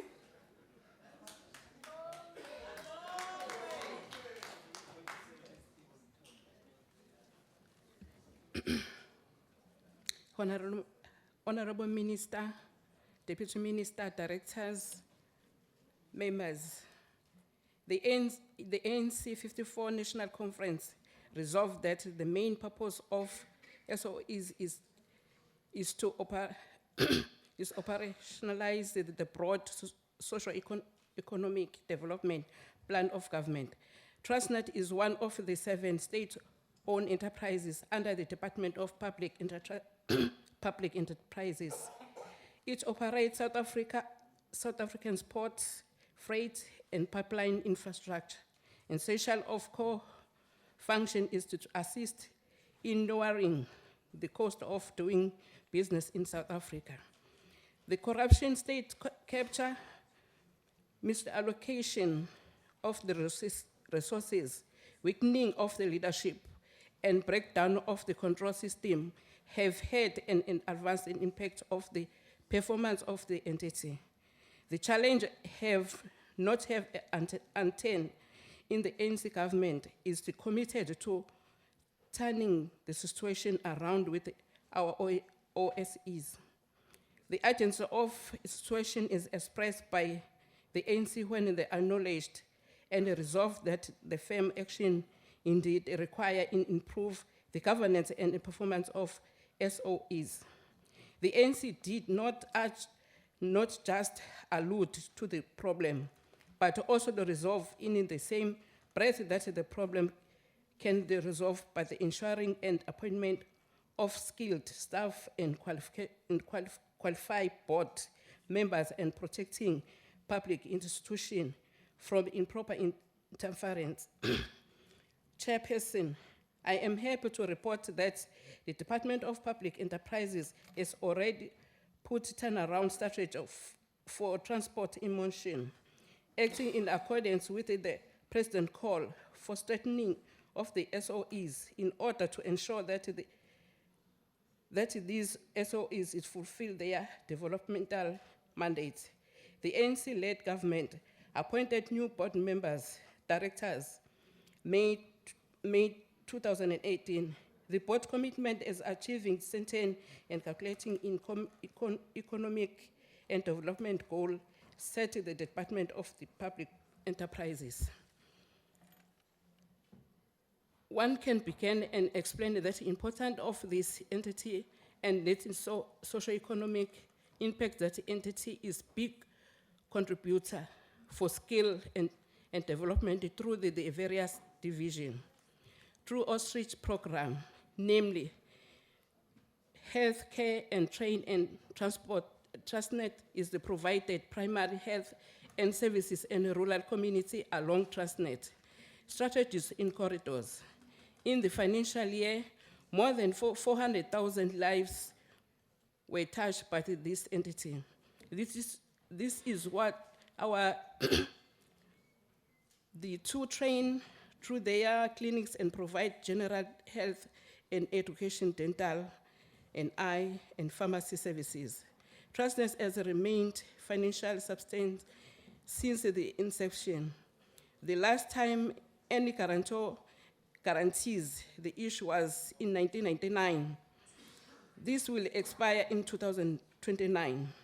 The budget is important because it is allocated fund of allowed to the proper implementation for the department and turnaround strategy. The allocation of program 2 and 3 give the department a capacity and performance in oversight and function of the turn in the situation around. The ANC supports the budget, but the Transnet is remain financially. For the first time, the many years, Transnet received a unqualified audit opinion for 2017 financial year. The opinion was based off the fact that the auditors could not verify the Transnet regular expenditure, which increased from 692 million in the 2016-2017. Minister, must be attended to the matter of urgency and reported to the committee, be given the proof of progress in the regard. We note that the performance in port operations improved by 6% from 4,396 20 feet equivalent units in 2016 and 2017 to 4,664 in 2017 and 18. In the same vein and quality noted that the pipeline volume and decreased by 3.9% from 16.9 billion litre to the 2-month closure of Thank the you fuel. very much, Honorable Member. ANC supports the budget. Thank you, Honorable Member. Honorable Gumede.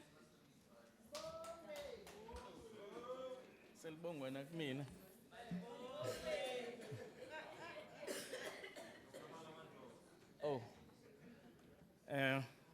House Chair, Minister and Deputy Minister, members of the Portfolio Committee, Chair, all other members present here, as well as members of the boards and the community at large. I'm tempted here. I prepared a speech, but I feel interested that most of the things I would have covered, they have covered, and I want to respond to some of the things that have been raised here. I've got a feeling that we are not honest to ourselves. We need to give credit where it is due. I think I'm only here for 3 months, and I've seen the strides that this committee has in fact made. It would be unfair that this committee, or perhaps the SOEs, must be abolished because they are not doing anything. It's an attempt. If we say we are in government, everyone is included. There is no one who is really excluded in this manner. Let me take you back to what I've just coined, that we've got what we call it, it's SOE's road to stability. It's my own coinage, and I hope it will work. I'm taking the president saying in 2018, Minister, I'm giving you a directive that says you must go and restore the SOEs. That is in 2018. And in 2019, the president says to the minister, now we have managed to restore those SOEs. Now I want you, as essential, strengthen those SOEs. I'm today speaking in front of you with the achievements that the boards as well as the department have really achieved. There are boards that are in place. Today there are CEOs that have been appointed. Those are all achievements that we have gained. It will be unfair, for instance, if I may talk to, because my task was to talk about Daniel. The 2.8 billion that has been requested by Daniel is the fact that we give oversight to Daniel. And in fact, if Daniel is short of money, the first port of call is us. They will have to come to us and talk about that. And I want to say that, Comrade President, after giving that, he then said, you go and do this work. I'm expecting that next year he will come up and complete the road to the SOEs. There are achievements that many of these have been done. I have the appointment of the new boards. I have the CEOs that have been appointed. I've got companies that in fact have renegotiated.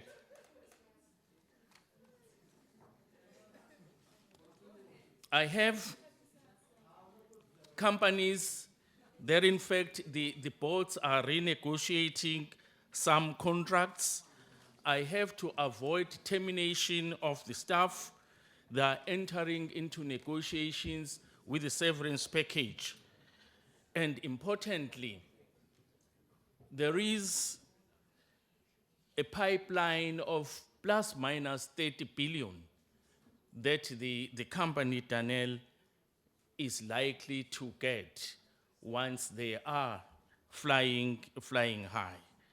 I must say that it will be unfair. I thought jointly we are in a position to say we work together and make sure that we achieve what we want to achieve.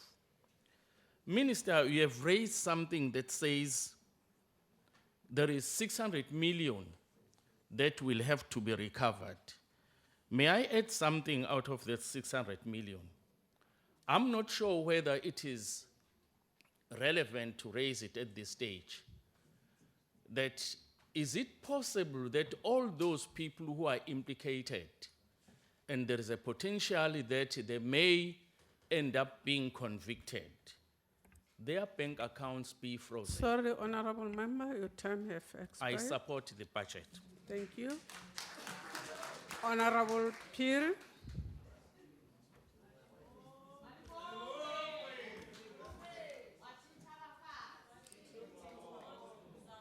Thank you, Honorable House Chair, the Honorable Minister, Deputy Minister, Honorable members of the Portfolio Committee, distinguished guests, ladies and gentlemen, members of, board members of the SOEs, I observe protocol. Modula Stulo, Ntumele, ke bolelele setjhaba sa Afrika ka bophara. Afrika borwa ka bophara ke re bjalo ka lekgotla la badimo le batho. Honorable Chair, go na le polelo e reng denying the truth does not change the fact. And ye nngwe polelo ya re denial is the worst kind of lies because it is the lie you tell to yourself. Modula Stulo, bjalo ka lekgotla la ANC, we will not deny the fact that SAA and SA Express have serious problems, because if we do that, we will be telling ourselves a lie, as the minister has already alluded in the DM. But again, focusing on the problems does not yield solutions. It is in fact lead to depression. And as the ANC, we are going to avoid this depression. I choose, Honorable Chair, to focus on the solution and goals that will help the SOEs to get back to its profitability rather than their problems. Honorable Chairperson, one of these solutions is contained in the SAA long-term turnaround strategy that was presented early in February this year. Progress was made with route optimization and cost efficiencies. As the minister has alluded when he spoke, he was addressing us. According to this strategy, the airlines will create 3 business units, focusing on domestic, international, and regional operations. They will share services such as finance, human resource, commercial, and legal, and each will answer to the SA board. This long-term plan includes 4 phases: arresting the problems, implementing changes, stabilizing operations, and growing the business. Already, Honorable Chair, in October last year, Dion Fredericks was appointed as the interim Chief Financial Officer on secondment from Telkom. He spent his first 3 months at SAA focused primarily on its cash flow challenges, and there are some positive improvement shown to date. As Honorable from the other party was alluding to say, it has a potential and we need to protect. Honorable Minister, as much as we have seen or the record shows that there's improvement to date, we recommend that skilled and professional public servants should remain to their workstation in order to strive and contribute in a very high level of work. Also, the airline recently secured a loan that amounts to 3.5 billion from local lenders to help pay their 9.2 billion legacy debt. The mere fact that private lenders are able to lend SAA some money means that they also believe in the viability of the entity. So we also need to be optimistic and support the SAA. Their travel experience is very good. All of us as members of this house, we travel with SAA, that we are very happy with the service. SA needs support from all stakeholders, of course.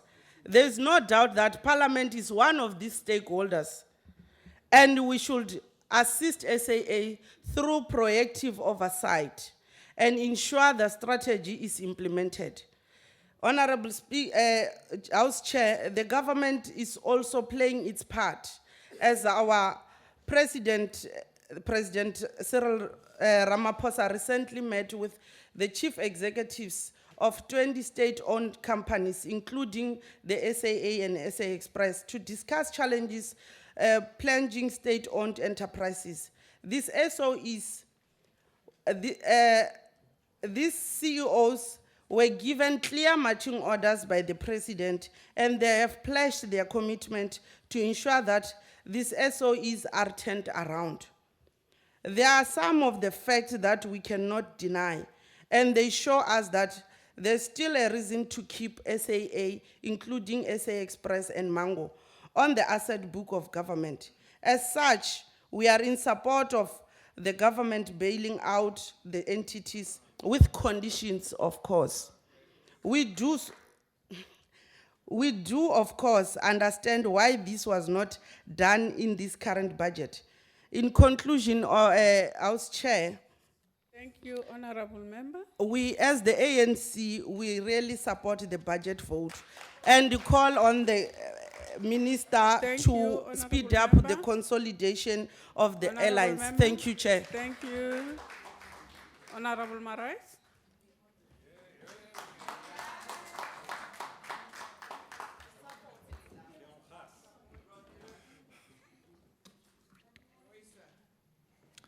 Honourable Chairperson, the National Development Plan aims to eliminate poverty and reduce inequality by 2030. To achieve that, the economy must grow faster and in ways that benefits all South Africans. The Democratic Alliance is particularly concerned about the welfare of young people who have borne the brunt of underperforming economy. Their circumstances will not change unless deliberate policy steps are taken to offer them better educational and economic opportunities, underpinned by sustained investment in the economy. To achieve this, reform should be the byword informing all our actions. Honourable Minister, the Department of Public Enterprises should move with haste to stabilise and revitalise state-owned entities through a review of board appointments, barring board members from procurement decisions and adopting a no-nonsense approach to corruption and possible privatisation. At this point, Chairperson, let me take the opportunity to congratulate members of the Portfolio Committee on Public Enterprises in the 5th Parliament for their sterling work in addressing state capture and corruption. I am sure I speak the mind of my fellow committee members when I say we are all looking forward to the outcomes of the Zondo Commission. SOEs remain key drivers of investment in infrastructure, development, and as such, there should be an acceleration of investments in key infrastructure such as rail and energy. This will ensure that we increase the proportion of people with access to electricity grid to 90% by 2030, while encouraging non-grid options to those who can afford it. I am encouraged by the increased gas exploration projects on our shores. An increase in liquefied natural gas will help diversify our energy mix and accelerate job creation in the energy sector. With careful planning, we can accelerate our gas-to-power projects to produce at least 20,000 megawatts of renewable energy in the next 10 years. We must seriously consider ring-fencing the electricity economy of the 12 largest municipalities, resolve maintenance and refurbishment backlogs, and develop financing plans alongside investment in human capital. In order to ensure a reliable supply of coal for our existing power stations, an industry compact must be entered into, underpinned by comprehensive coal fields planning. On its part, Eskom should implement its coal strategy, which includes considering reinvestment in cost-plus mines to reduce the spend on coal and ensure security of supply. Eskom skuld tans 440 miljard rand en genereer nie genoeg inkomste om sy skuld of rente daarop te betaal nie. Wanbestuur en wanbesteding was in die orde van die dag, soos telke male aan die lig gekom het by die Sonderkommissie van ondersoek. Alhoewel die prys van krag jaarliks steeds bly styg, kan Eskom nie sy lopende koste uit die verkoop van krag verhaal nie. Verder is Eskom se werksmag ver te groot en moet verklein word. Verdere reddingsboeie vanaf die staat aan Eskom is nie volhoubaar nie en plaas die staat se finansies onder geweldige druk. The Department and Portfolio Committee on Public Enterprise must monitor Transnet capital plans and implementation of commitments made on the Port of Saldanha, provide oversight on the efficiency of South African ports and commitment on the Port of Durban, provide oversight on the financial sustainability of Denel, find a lasting solution for the rising municipal debt for electricity to Eskom, and quarterly site visits on SOE's major infrastructure programs. The performance of SOEs over the last few years has been questionable, with the duration in corporate governance for entities such as Eskom, SAX, and Denel. The Sixth Parliament should consider investigations into Denel and Transit as suggested by the Eskom Inquiry Report Monitor and provide oversight on recommendations to be made by the State Capture Commission led by Deputy Chief Justice Raymond Zondo. The report into investigations on the Eskom Inquiry and recommendations from the State Capture Inquiry should be followed up in conjunction with the Portfolio Committees on Justice and Constitutional Development and Police. I thank you. Thank you very much, Honorable Marais. Honorable Chabalal. Honorable Chabalal.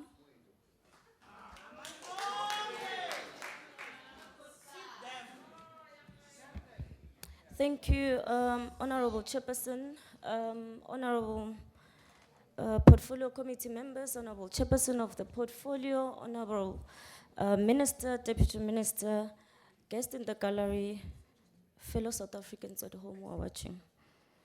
I'm reluctant to even start with my speech because the proceedings of today, they're really disturbing, honorable members, in this august house, what we've witnessed. I'll come to that. Let me stick to my speech so that emotions don't get the best of me. Former Chief Executive of Eskom, Ian McRae, tells a personal anecdote about a discussion he had over lunch in the dying days of our apartheid struggle icon and our father of the democratic South African nation, Tata Nelson Mandela. McRae, he asked, when you take office, what are you going to do with Eskom? Madiba gave him a simple answer: nothing. As long as you continue to produce cheap electricity and connect more black South Africans to the grid. I'm relating this story because I want us, as we commemorate Mandela Month, we must never lose sight of the purpose of assuming political office. It is to serve the people. Those paid to work for the people in parliament have a tendency to stage walkouts. Today, they've outmastered themselves. In fact, they resorted to confrontation, members of the EFF. They need to fulfill their constitutional obligation to account to this House, must answer to their constituencies. Parliament is not a platform for theatrics. This is the National Assembly where the people exercise their power. The current state of some of our state-owned entities would have disappointed the generation of Madiba. However, if we cast our eye merely on a year ago, there is a reason to have hope. In May 2018, when Parliament considered its budget vote, most of our state-owned companies were under a cloud of allegation, corruptions of state capture. We are now witnessing a Tinga-style fight-back campaign. Its primary target is within Minister Pravin Gordhan, who finds himself trending almost every week on Twitter based on all manner of allegations. Clearly, this portfolio is not for the faint-hearted. Honorable Manzoni, we're alive to the task. Honorable Minister, we do not fail our people to save ESCOM, Denel, Alisco, Transnet, SAA, and other companies in this public enterprise portfolio. We will have failed the generation of our freedom fighters, and I'm not talking about the red beret, freedom fighters, ifeta fela. Talking about real freedom fighters. We do not be distracted from our historic mission to serve the people by those who resort to skullduggery and underhanded tactics, those who employ faceless balls to throw our leadership on Twitter. Contrary to some misinformed statements on social media, all our cadres on the ANC on the mandate, they act on the mandate of the ANC. This honorable minister and the deputy minister, they're all acting on the mandate. And the mandate says, government must take firm action to improve the governance and performance of SOCs by ensuring appointment of skilled staff and qualified board members and protecting public institutions for improper interferences. Members of SOCs and SOEs who are here, I want to assure you, we want you to come to Parliament and account on the public offers. That we want to assure you, we're going to invite you very soon. Honorable Minister, we need governance in this OSOCs. We need stability in governance. And we want to also call in the Department of Public Enterprise, Honorable Minister, as of to date, that you need to look into the compensation. You said it yourself that we've got acting DDGs, we've got acting DGs as we speak. This is not a Bollywood. We want governance, we want accountability, we want stability in public enterprise. And I'm coming to respond to Manzuli, who tells us we must stop this department and must not exist. What a hogwash. So, Minister, please attend to that. We need compensation that this department is underspending on it. It needs to spend and ensure there is governance. The EFF is firmly in the corner of the thieves of state captures under the guise of fighting the minister. And it is time that we call them out for who they are. The DA on the other end is still pursuing the neoliberal daydream of privatization and selling of state assets and private firms. Neither of this agenda is genuinely seeking to deal with the developmental state of Africa. Let me go to responses. This speech is just going to waste my time. Manzoni, let me respond to you, Honorable. You tell us the department must not exist. You see that ISMO bill that you brought that seeks to privatize the transmission and distribution of electricity will not see the light of day. We're waiting for it. We shall meet you in the committee.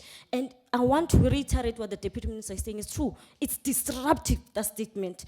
You went to the committee when we were adopting the report and you said this is the best committee it has ever performed in the last 5th administration. Today you tell us this committee must cease to exist. I mean, what is that?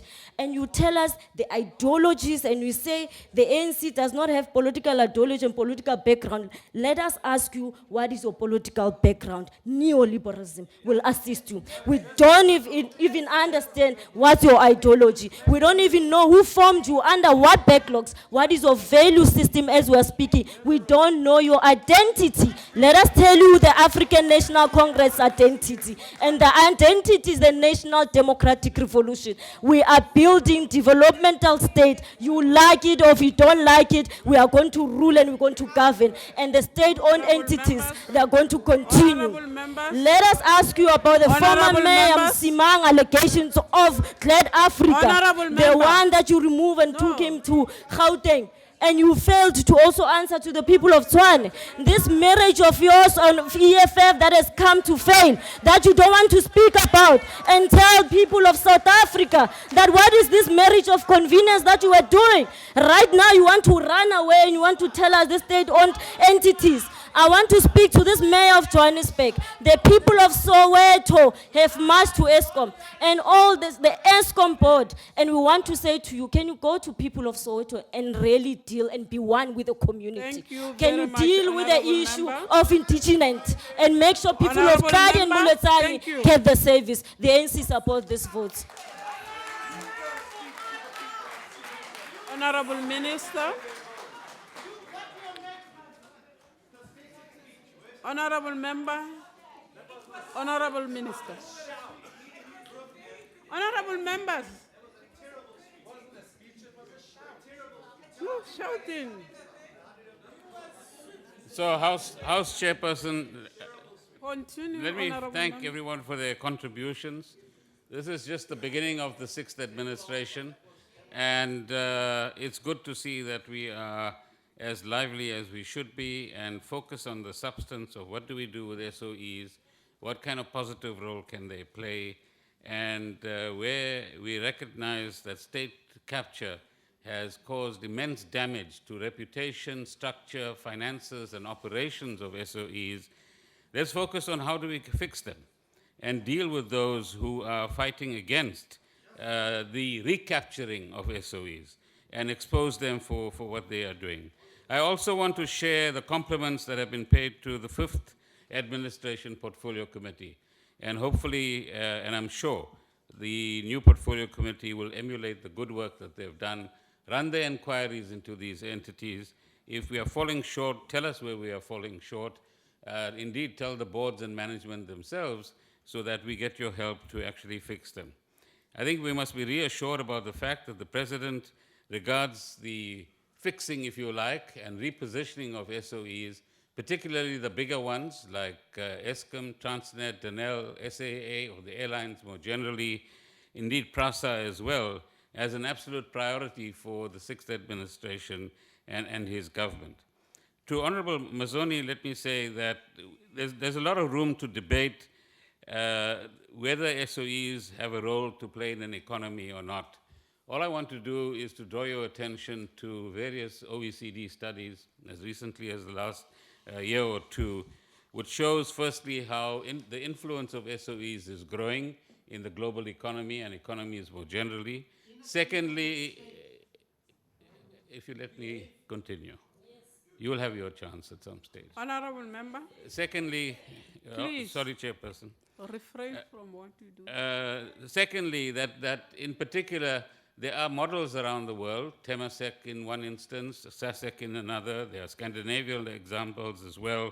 So I think let's talk more constructively about the role that SOEs can play, and if they are functioning well, which is our job, to get them to do so, how we could actually make sure that they contribute in the right way to the economy more generally, as all of us have spelled out. I agree with Honorable Gumede that maybe we'll need to use the title. We'll publish a book together, SOEs, The Road to Stability. But it's not an easy road to stability. It's a tough road. When an organization is infected by corruption and theft and bad culture, then it takes a long time to actually fix it. Or there might be ANC people, there might be people from other political parties as well. The ANC is by definition not corrupt. You can get any individual who doesn't even belong to a political organization that can be corrupt. I think the essence is, can we agree we need to fight corruption? Can we agree that we do not want unnecessary bailouts for SOEs? Can we agree that we want operational efficiency in SOEs? Can we agree that we want financial sustainability? If we agree on all of those things, well, let's put our heads together and see how we're going to get it. That's a simple matter. So all we need to say is we can have our views about one department or two departments or multiple places where this needs to be kept, but at least around the areas that we agree, let's find a way as a committee, as the ministry, and as the department of making sure that we do the work that is necessary. Nkosi Buthelezi, your point about cleaning up is an absolutely valid one, and one that I think we've just all agreed to, and none of us wants to countenance corruption. But I think we need to go beyond just making speeches about corruption. We must have the courage of our convictions to do that which is necessary to show up the corrupt people and not fall for fake news and fake narratives that are run through all kinds of digital media and other things as well. This is the fake news world. This is the world where you can mislead thousands, if not millions of people as a result of things that you manufacture in some dark room somewhere with the help of some people, like Bell Pottinger did. And if we agree that we don't want South Africa to move in that direction, then it is in the national interest that we work together and put those corrupt elements, wherever they might be, where they belong, which is in jail at the end of the day. And that's another thing that we are now agreeing with. So if we want to create the ethical state that we speak of in Kosi, let's work together to actually do so. Do we have the political will, honorable vessels, to do the things that we're saying? Yes, we do. And we have the president's backing, and we indeed have ANC resolutions to back us as well. There might be some doubting Thomases across all over the show in different parties, but I can guarantee you that the political will is certainly there. And you can see how some of us have to face the consequences of having to demonstrate the political will, not just talk about it and make speeches about it. But we'll come back to that. But you make a very important point, that is that let's work together to fight corruption and the kind of lawlessness that we saw earlier on in this House. Honorable Mkwenazi makes an important point in distinguishing between howlers and doers. So let's spend more time doing and working together than howling, because I think all of us want Eskom to work, all of us want the culture of non-payment to be overcome, and in recent times there's been several incidents of violence in Soweto, for example, people resisting disconnections and so on. And I think we should collectively, across all the political parties, if we have the national interest at heart, call on the people of Soweto and those few that are involved in these activities to stop these activities, because this is economic sabotage at the end of the day. And it undermines Eskom's good efforts to begin to become financially sustainable at the end of the day. SAA is certainly a challenge, and so are the airlines. And you can see that many airlines across the world are consolidating in one way or another. And give us a few more months to not only look at the finances of the airlines, but to critically examine whether there's an investment case that government has and how do we go forward. What we do have a commitment from government on, across previous administrations as well, is to invite a strategic equity partner into the SAA fold, but you can only do that when SAA is in good enough health to attract a partner. So we can't have partners being attracted in the current state as we actually see it. There are many examples around the world. I think Sheikh Imam, the Honorable Sheikh Imam has actually left us, where SOEs work well and their management by government works well as well. So look at SASIC, the organization that has management and control over 96 Chinese SOEs. And look at their performance, particularly in the last 5 years or so. And they are judged by financial indicators and operational indicators, and some of them are the biggest companies that you will find in the Fortune 100, those of you that are actually familiar with that. Maybe we need to lock up some people too, in order to get the things that we want to do at the end of the day. So, honorable members, what I'm saying, and I concur with Honorable Swart as well, that the time for prosecutions has come, the time for putting people to the test of being in front of a judge has also come, and you cannot have endless exposures undertaken by investigative journalists about all sorts of transactions happening, and the way in which these people mask their activities is by bullying and shouting down other people in various fora. Honorable Kwankwa, there should not be any Soweto exceptionalism, as I pointed out earlier on. And the effect of Eskom restructuring, as we said, will be covered in a paper, and I outlined for you, I think he's gone already, Chairperson, the kind of future that we see for Eskom. And once we have that, we can start debating that in this forum as well. I want to agree with Honorable Gumede that perhaps in addition to recovering the 600 million that we see currently, there needs to be more firm action taken by the asset forfeiture unit, firstly, to freeze the bank accounts of people who are culpable of theft from the state, but secondly, to seize the assets that they've bought with stolen money as well, and the kind of luxurious lifestyle that they lead from stolen money. So perhaps we need to have some discussions with the asset forfeiture unit in this particular regard to ensure that the right things happen to these people that are concerned and who have been extracting public funds for their own benefit. Honorable Murray, boards have already been extracted from any involvement in procurement. You'll be happy to hear. ESCOM is certainly setting aside money in the current year to invest in cost-plus mines and take a U-turn in this particular regard after the bad effects of the whole Optimum Gupta saga that it has been through, which was exposed by the committee in the 5th administration. And certainly keep an eye on the capital expenditure at Transnet, because that's where a lot of the theft actually took place. So, honorable members, in conclusion, thank you for your various contributions. Thanks once again to board members and the leadership of the various SOEs, and indeed the department itself, which has worked under very difficult circumstances. And I want to conclude by saying that the choice that we have is either perpetual conflict and destabilization of SOEs and institutions for perceived short-term interests, or a broader commitment to a common national interest that makes South Africa great, and a force for good and a force for human dignity for all South Africans. Thank you very much. Thank you, and thank you, honorable members. The House is officially adjourned. Thank you. There is also sitting that is taking place around here. National Treasury is taking place here.